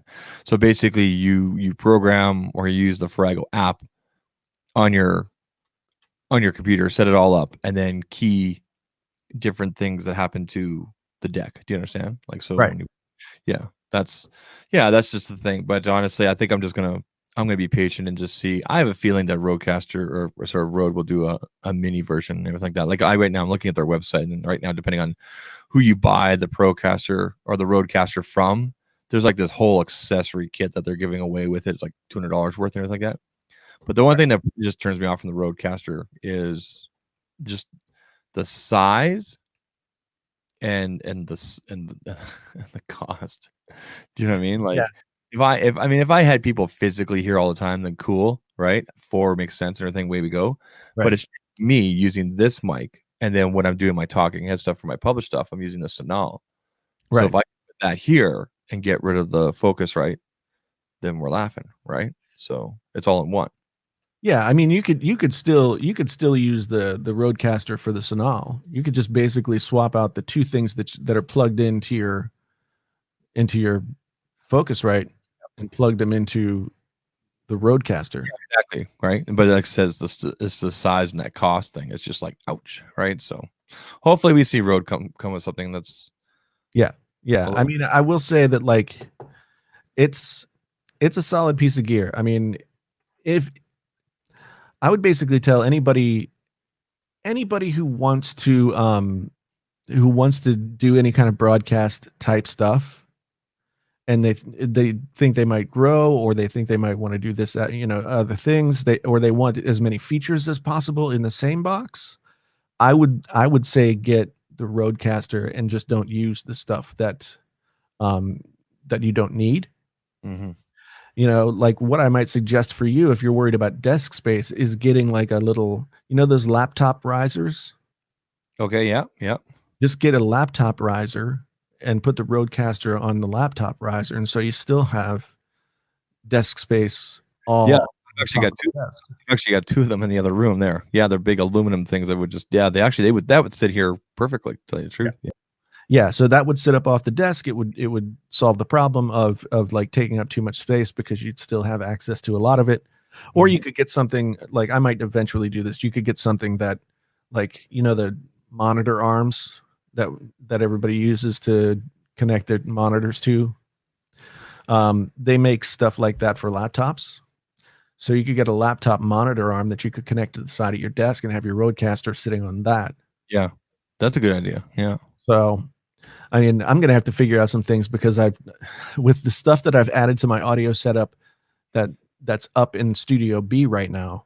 Yeah. When I bring everything back down here, like, there is not enough room for everything. Well, I know that when I get when Edifier sends me their either their computer monitor speakers or their what do you call them? Their tabletop speakers, their bookshelf speakers, right? The monitors that I wanted to review. There's no room here unless I shift everything over, and I don't want to do that. But they have these clamps, so I could clamp one here, kind of above, above and behind my speaker. Like, it wouldn't be blocked.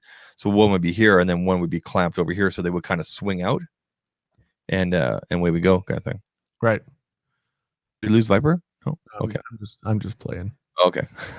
Let's see what happened. Like, if I pulled somebody down, like, would it come back up everybody in the same order or not? And it doesn't. Speaking of Viper, because I feel like he's been left out of the conversation. Sorry, bud. Who else is on the ducats this week and maybe next week for your podcast? Oh, well, tonight me and Travis are gonna have a little chit chat. Mm-hmm. Tomorrow night it's me and Gamesky. So that'll be cool. That'll be a good one, yeah. And Thursday it's me and Mac Weinbach. So yeah. Nice. Yep. That sounds like a lot of fun. Did you guys have any case companies reach out to you and say, "Hey, we'll send you our cases plus dummy devices to try out"? Yep. I had 3 companies, and this was before CES, and I'm like, "Yeah, fire them over. Here's the address." I didn't get anything, and then all our peers started getting their stuff this week. Luckily, Harmless Carl, Armadillo Tech Snail cases, is sending me his last Galaxy 20 Ultra dummy along with his stuff. So thank you, Carl. Appreciate that. Nice. We hung out in Vegas. He is harmless. He's a good guy. He's a good guy. Yeah. Yeah, that's very cool. Yeah, I got a couple of years ago, I think for the S9, I got an S9 or a Note 9 dummy. I think it was one of the two.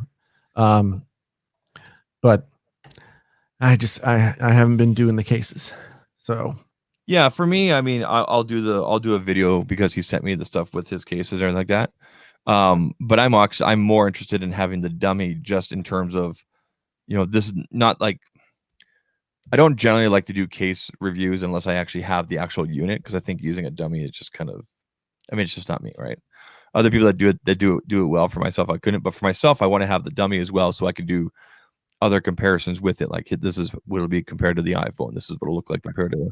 Right. Yeah. No. I mean, it makes sense to a certain extent, but like sometimes if it's like you can get a dummy and the phone comes out a week later, yeah, then there's not really any point. Yeah. So and I've had people offer me stuff like that in the past, and it's like, well, it's like the phone's going to be here, so now if you want to buy me a phone, okay. Yeah. What the retailer tech says here, what do you think of the leaks of the S20? I mean, that's such a loaded question, but Jason, what do you think? Why are you making me answer first? It's your show. I mean, didn't we already talk about this earlier tonight? I mean, we didn't talk about the overall looks. I mean, as we did talk about the camera module, and it's sort of just ridiculous size, but that's the way things are now. I think looks wise, it looks great from a specs standpoint. I don't know if you guys saw my little Twitter back and forth with Marquez the other day, but it's like, so I think it's like 512 gigabytes of storage and 12 gigabytes of RAM and all this, and 120 hertz screen, quad HD resolution, just the brand new Snapdragon chip, all that kind of stuff. It's packed to the gills, and the Ultra is packed even more so to the gills with all the stuff. What's the difference between the Pro? So okay, I'm confused about the naming convention if it ends up being S20. So there's S20, S20 Pro, and S20 Ultra. Is that correct? Yes. Okay, so no, did you say S20 Pro? So there's, what are they, Viper? Like, so you got the S20, the S20 Plus, the S20 Ultra. Okay, so there's no Pro. It's There's just no. Okay. Plus, yeah. Okay, so 20 plus Ultra. Okay. Mm-hmm. So correct me if I'm wrong, but the difference between the Plus and the Pro and the Ultra, excuse me, is basically the physical size from 6.7 to 6.9, correct? And I believe the Ultra is going to have the 108 megapixel camera. Okay, that's what it was. Plus, there's also going to be a fourth version that's also going to be 5G, apparently, correct? I think all of them are. I think all of them will have a 5G variant. Yes. Okay, that's where I was confused. Okay. Yeah, they're all coming with 5G. Okay, so S20, S20 Plus, the base model, of all the different versions is still going to be 4G. Okay. And you can buy a 5G version. Now, I know 6.9 on the Ultra, 6.7 inches on the Genesis says no, 5G only. I just heard something different. So I don't know about, well, okay. So Ultra is supposed to be 6.9 plus 6.7. What's the size of the regular 20? 6.5? 6.2. Oh, 6.2. Okay. Yep. Basically the what they're calling they did what Apple did. What they're calling the S20 is what was the S10e. Okay. What they're calling the Plus is what they called the S10. And what they're calling the Ultra is what would have been the Plus. Okay, so that was going to be my next question. If there's like an E variant, or if they just got rid of that and they're all going to be S20. Yes, they got rid of the E variant. Okay, so in other words, I mean, we should preface all this by saying it's total speculation. We have a lot of information, but any of it could be Yeah. It could change when the product is actually announced. So they did like what Jason said, which is what Apple did, which is everybody has an iPhone 11. Yes. Yep. Okay. Yeah. As far as differences between the Ultra and the S20 Plus, the Ultra is also going to have a 10 times optical zoom, where the Plus is going to have a 3 times optical zoom. It's going to have the Ultra, excuse me, going to have a 100 times digital zoom. The Plus is going to have a 30 times digital zoom. So, and also the Ultra is going to have a 40 megapixel front facing camera, whereas the Plus will have a 10 megapixel front facing camera. So there's some differences there. Yeah, but that's pretty typical for Samsung and their flagship lineup.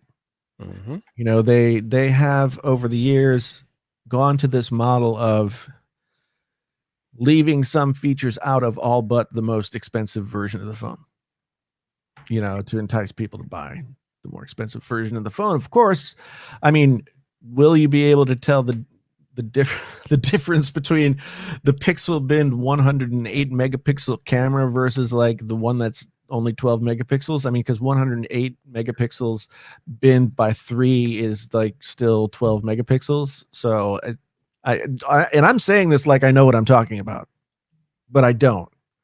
I'm just saying this is like the Twitter conversation that we got into with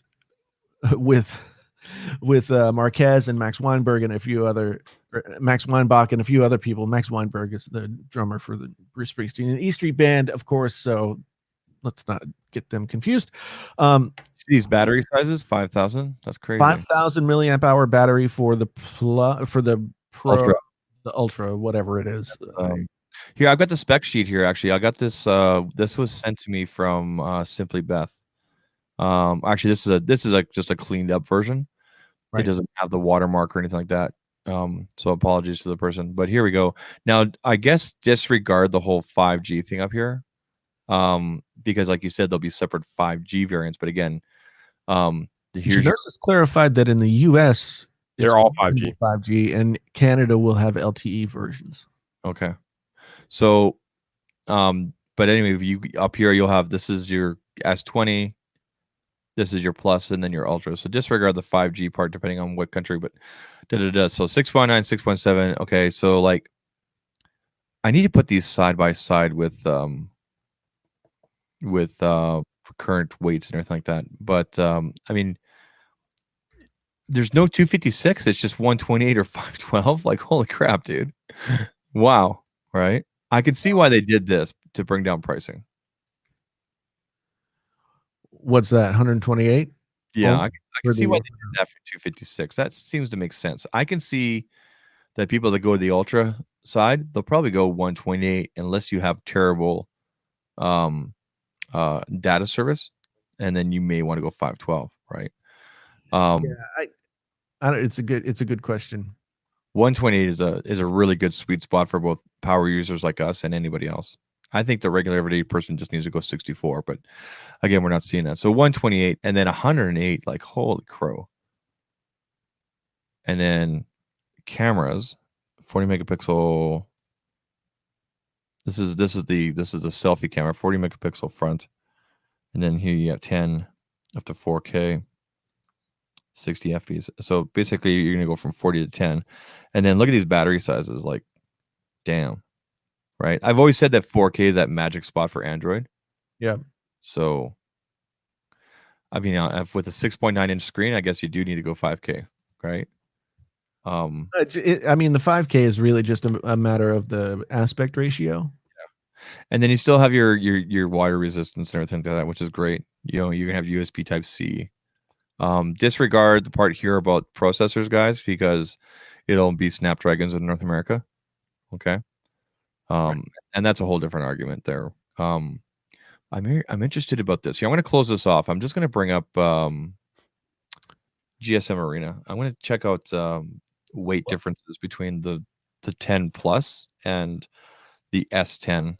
So I've got something really interesting. So we know that all the specs are like off the charts. You just showed us the chart, and well, they're not off the charts. They were on the chart, but I came across this article the other day that was saying like, what's going on with the S20 speed tests, Geekbench scores. So I'm gonna share the screen and show you guys this. Okay. Boom. Share the screen. I can tell you what's going on with the F20 Geek scores. Shenanigans. All right. So here we have. This is the Ultra with the 865. 923 single core, 32767 for multi-core. Then I guess this is the S20. I don't know which one it is. Anyway, so these are Geekbench scores that were leaked onto Geekbench's website. You know, Geekbench will compile Mm-hmm. So you can submit your score for your CPU or whatever to Geekbench, and it'll be compiled with all the rest. So this is the brand new Snapdragon 865, 12 gigabytes of RAM. This is the speed that you get. Mm-hmm. Now I'm gonna blow your effing mind. Yep. Let's go, Jason. I know where you're going with this. Oh my god. Yeah. Boom.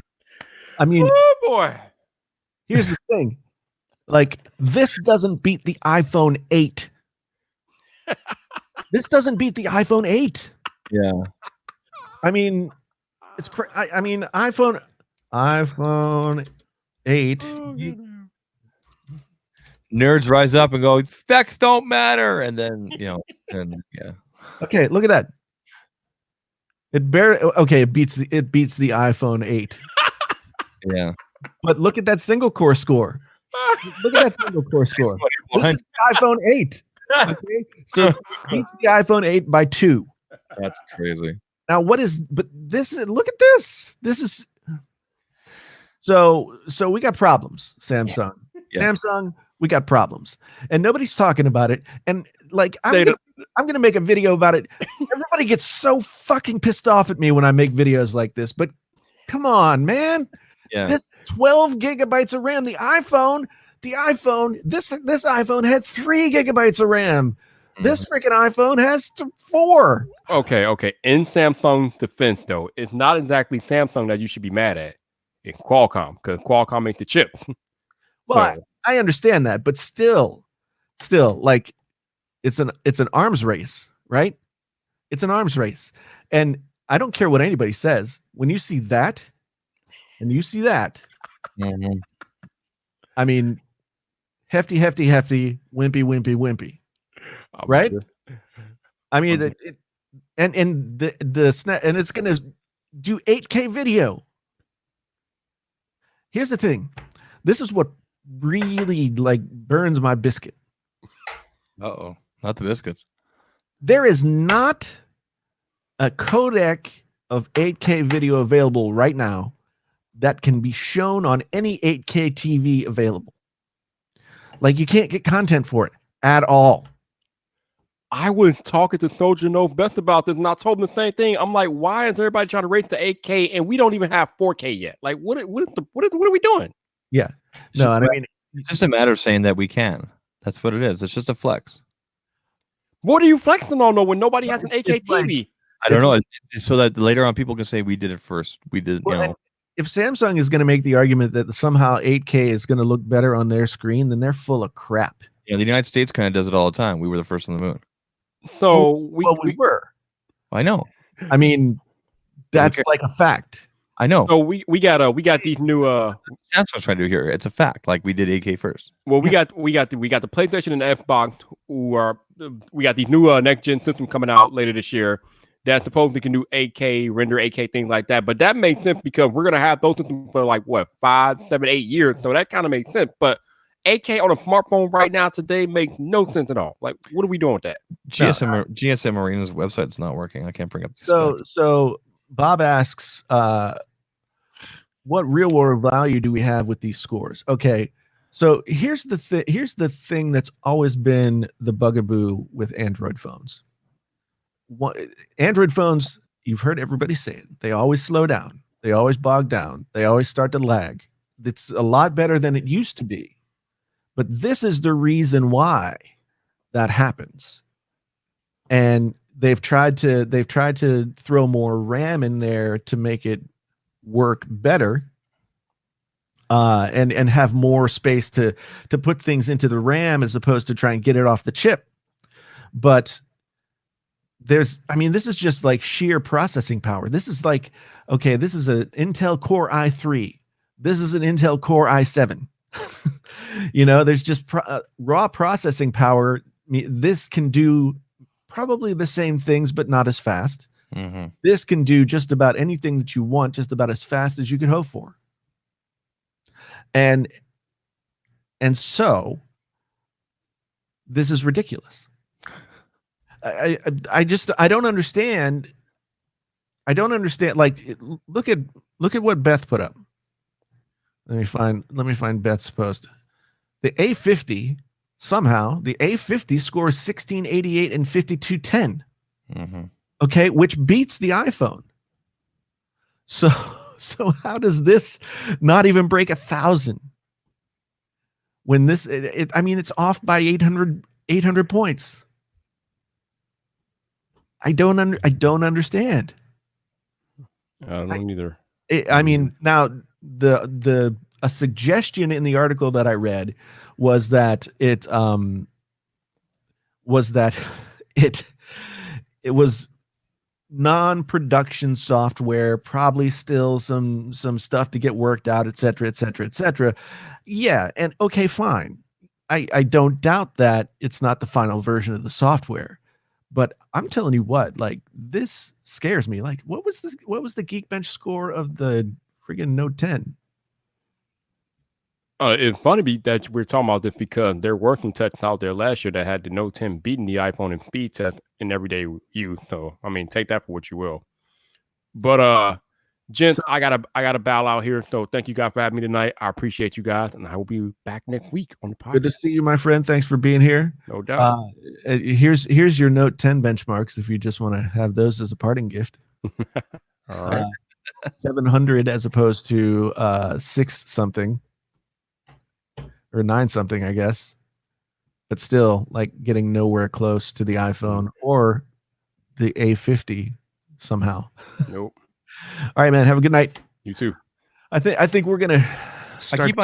I keep on trying to bring up because I want to compare the weights of last year's devices, or like the Note 10 or anything like that, and GSM Arena's website is not working. So I've been Googling here like Note 10 Plus specs, and I can't find the weight of the Note 10 Plus. Now, I could probably figure it out real easy by going upstairs and stealing my wife's scale, but she is making muffins tonight, so I'm not going to invade that because I could smell them.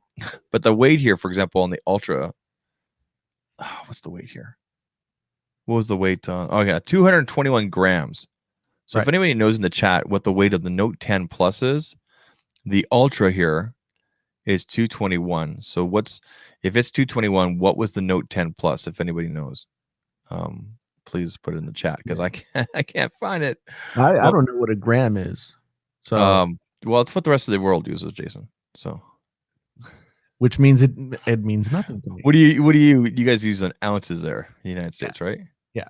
Okay, so Michael Peppertop says 196. So we're going from 196 in the Note to 221. That's quite a difference. That's quite a. Now you consider also the Note's battery, I think, is 4,500. This is 5,000. Your weight's obviously mostly coming from battery, right? Yeah. So yeah, I don't know if a 5,000 milliamp battery is really needed, but here they are. You know what? I'll tell you why the 5,000 milliamp hour battery is needed. Well, the size of the screen. It's the size of the screen, but it's also that stupid 120 hertz refresh rate. Yes, the refresh. I keep on forgetting about, because you know what? Because to me, a refresh rate doesn't mean squat. No, it's placebo effect. I know. It's a placebo effect. I mean, I'll admit when I use my when I use my One Pluses and all that kind of stuff with these high refresh rates, yes, it was a nice experience. It was a nice change.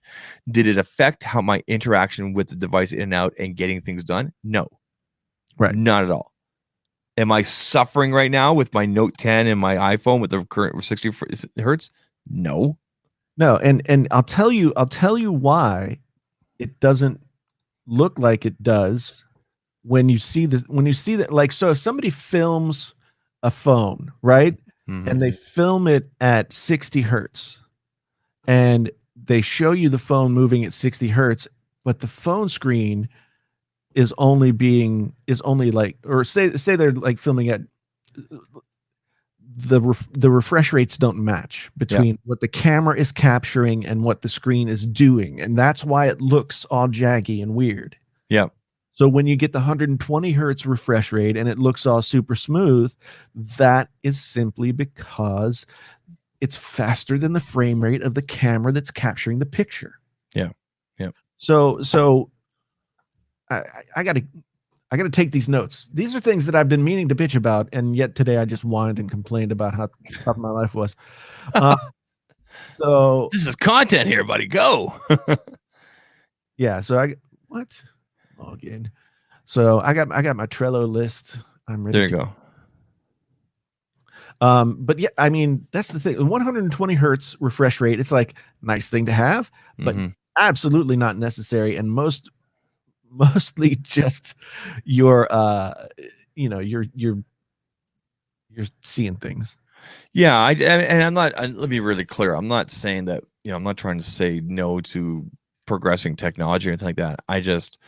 I can see past kind of how it's kind of like Las Vegas. I guess is the best way to put it, Jason. Okay, so you and I were recently in Las Vegas, right, for CES. We were. And like once you get past the glitz and all the neon signs and everything, you begin to realize that every casino is the same. Like, and Yep. it's okay, so this one has maybe people dancing and stuff like that, and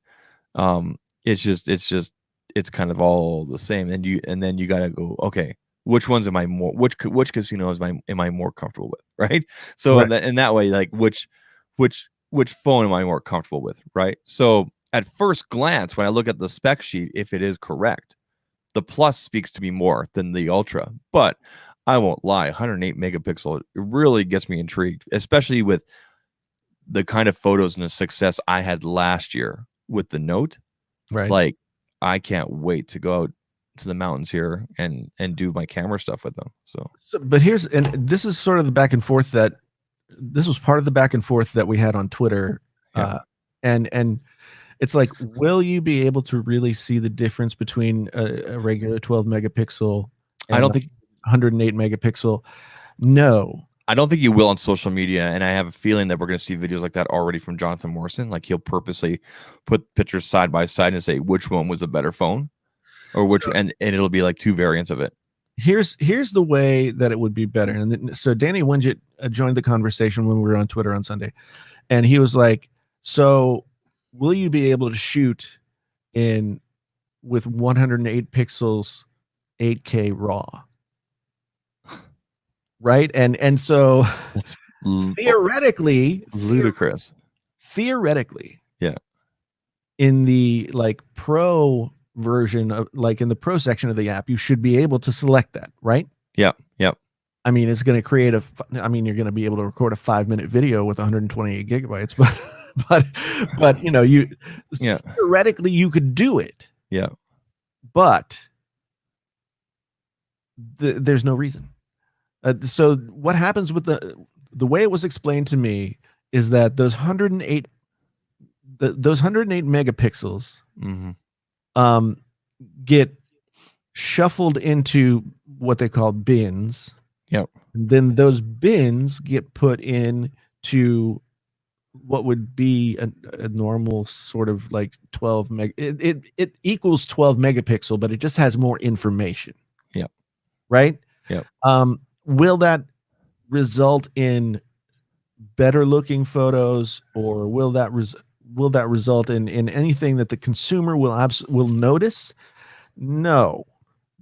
I mean, because you take the Note 10, the S20, you take the LG V50, you take the iPhone, you take the Pixel, you take a bunch of pictures, and you're going to be able to take good pictures with each and every one of them. Absolutely. I've always said that phones within the last 4 or 5 years, everybody can take a great photo. It's just under specific lighting or movement circumstances that you may want to look at one phone or the other. For example, if you want great night photos, look no further than the iPhone.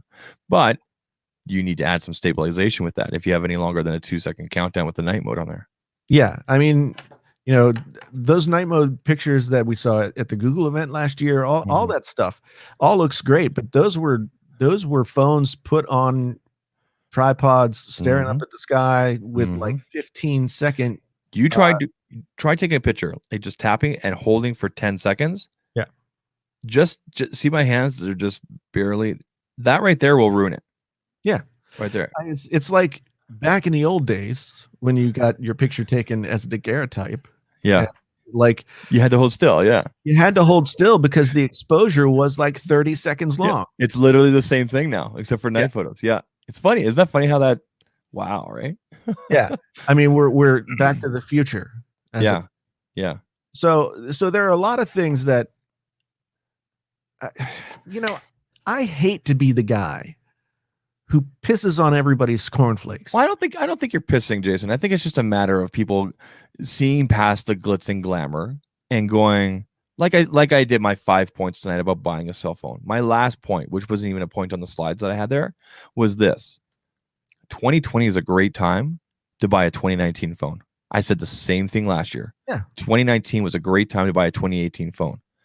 If you said to me, Zach, should I get the Note 10 or wait for the Note 20 or what they're going to call it? I tell you, get the Note 10. It's proven. On sale. Yeah. You can get the Note 10 on Right. Verizon right now for 20. I'll tell you right now, starting February 1st at all your carriers and even on Samsung's website on February 1st, the Galaxy S10 and all its variants, plus E, all that kind of stuff, will be severely slashed.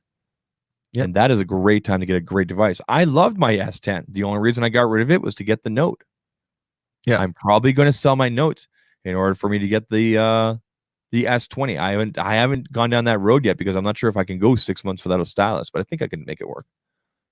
Yeah, I mean, By the way, I have a Pixel for sale if anybody wants it.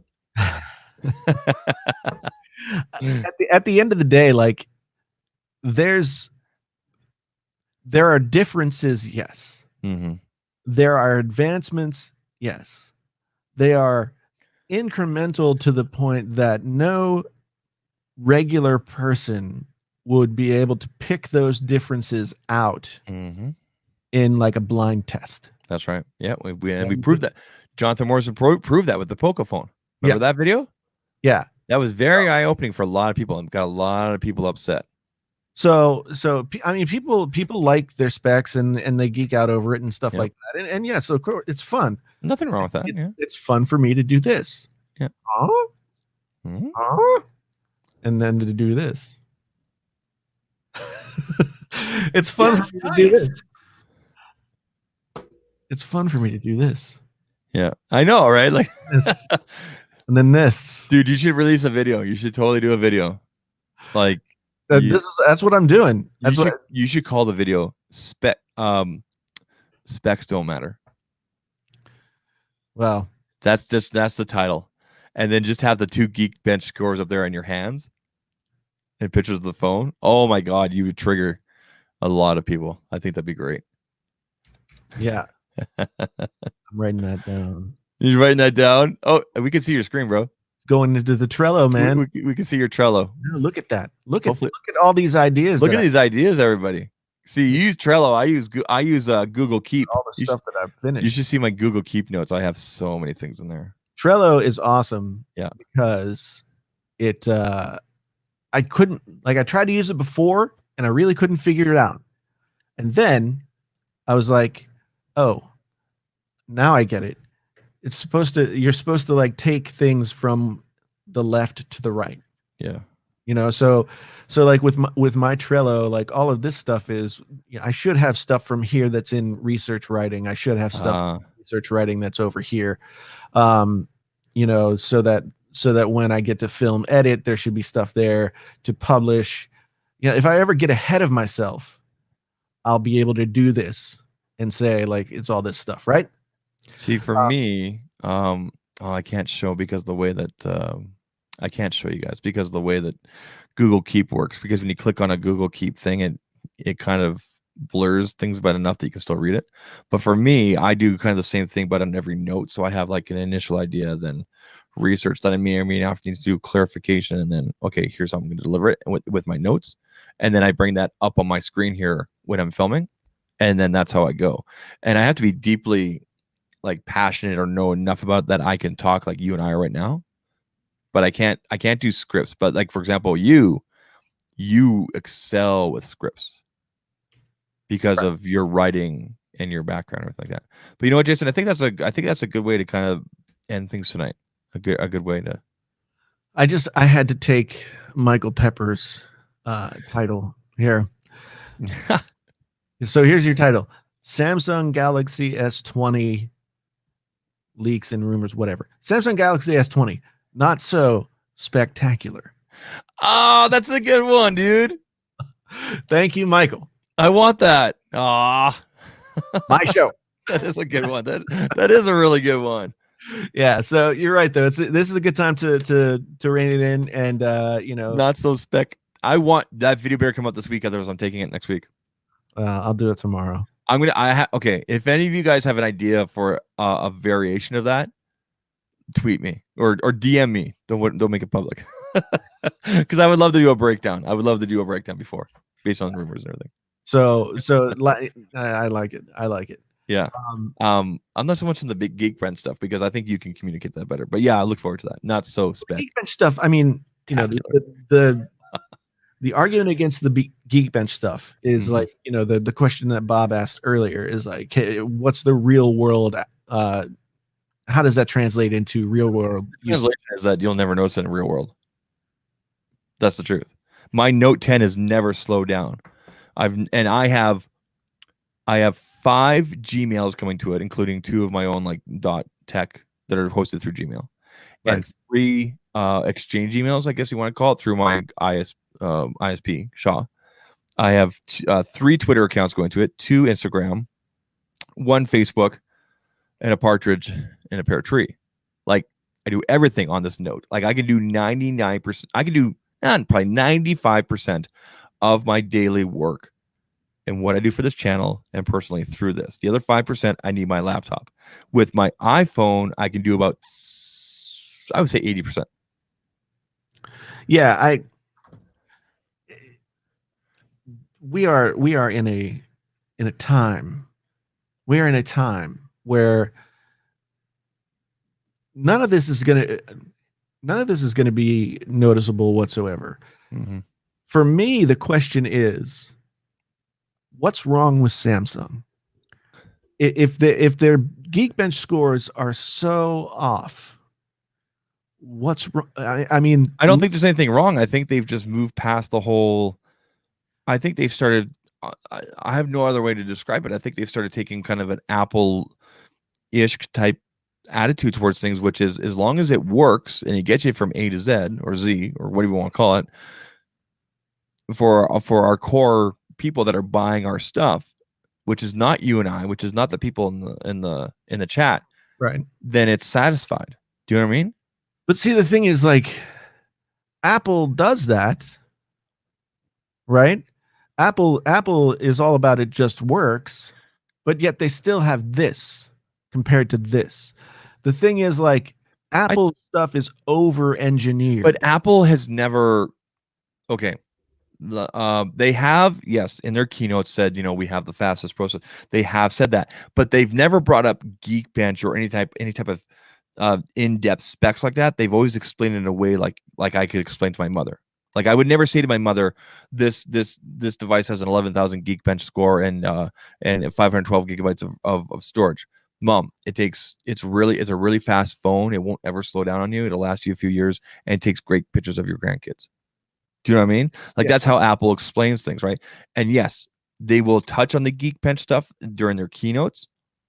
But I think that's where Samsung is too. And even Samsung, if you look at their past keynotes, they've never gone full Geekbench.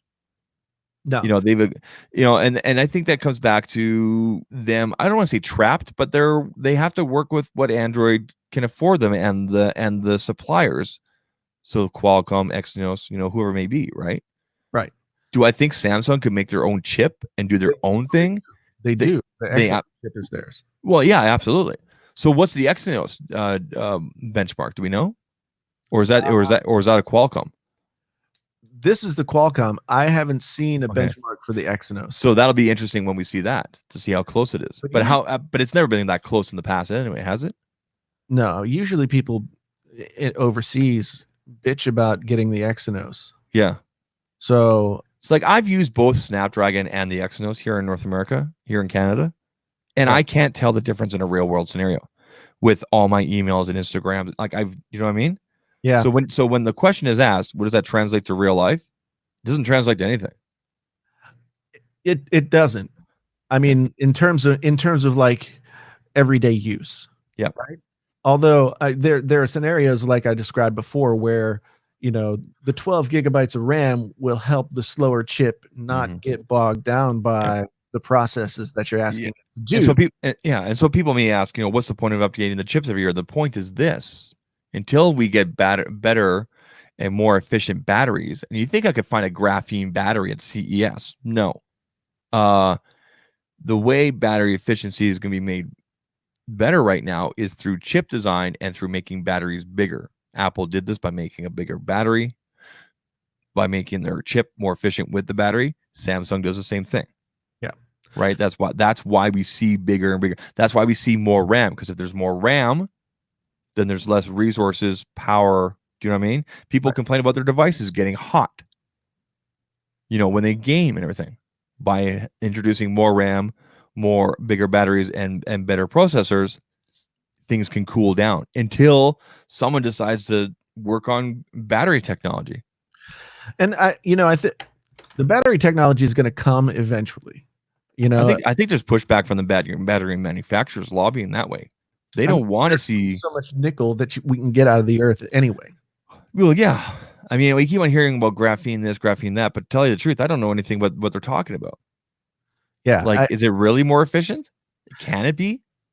At the end of the day, the advantage in things like this, the advantage that Apple has over a Samsung or any other Android manufacturer is that Apple controls the means of production from start to finish of on every step of the way with their products. Yes, they might buy the screen from Samsung, and they might get chips from Intel for their computers or something like that. Yeah. But everything from software, hardware, from design all the way to retail is Apple. Yeah. And before people say, Foxconn does it, Foxconn puts it together. Yeah. They literally get the parts from the authorized manufacturer of the parts that have been overseen by Apple.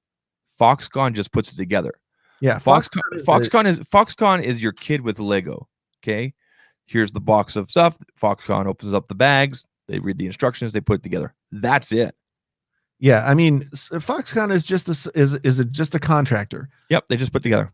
It's a company that has a factory that Apple contracts with to put phones together, but the design, the software, the everything is all overseen by and there's much more control to be had with Apple than with Android, because Android is like, so you've got however many different handsets, right? Yep.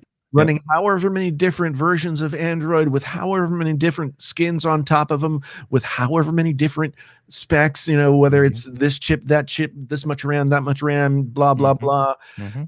So you just can't be as efficient with Android as Apple can be.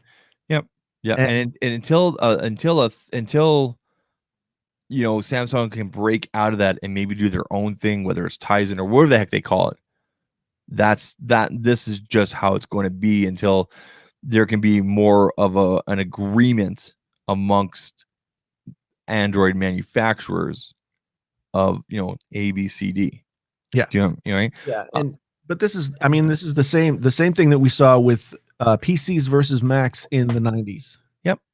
PCs were modular. You could put them together. You could get parts from one place. You could buy from one manufacturer. You could buy from another. You could mix and match and do whatever you wanted. Windows was a mess. Windows was a mess because it had to be able to deal with all that differentiation, right? Yep. I mean, it's so much better now than it was. I remember, trying to build a computer in the 90s was. It was tough. You guys think building a computer now is hard? No, man. It was hard back then.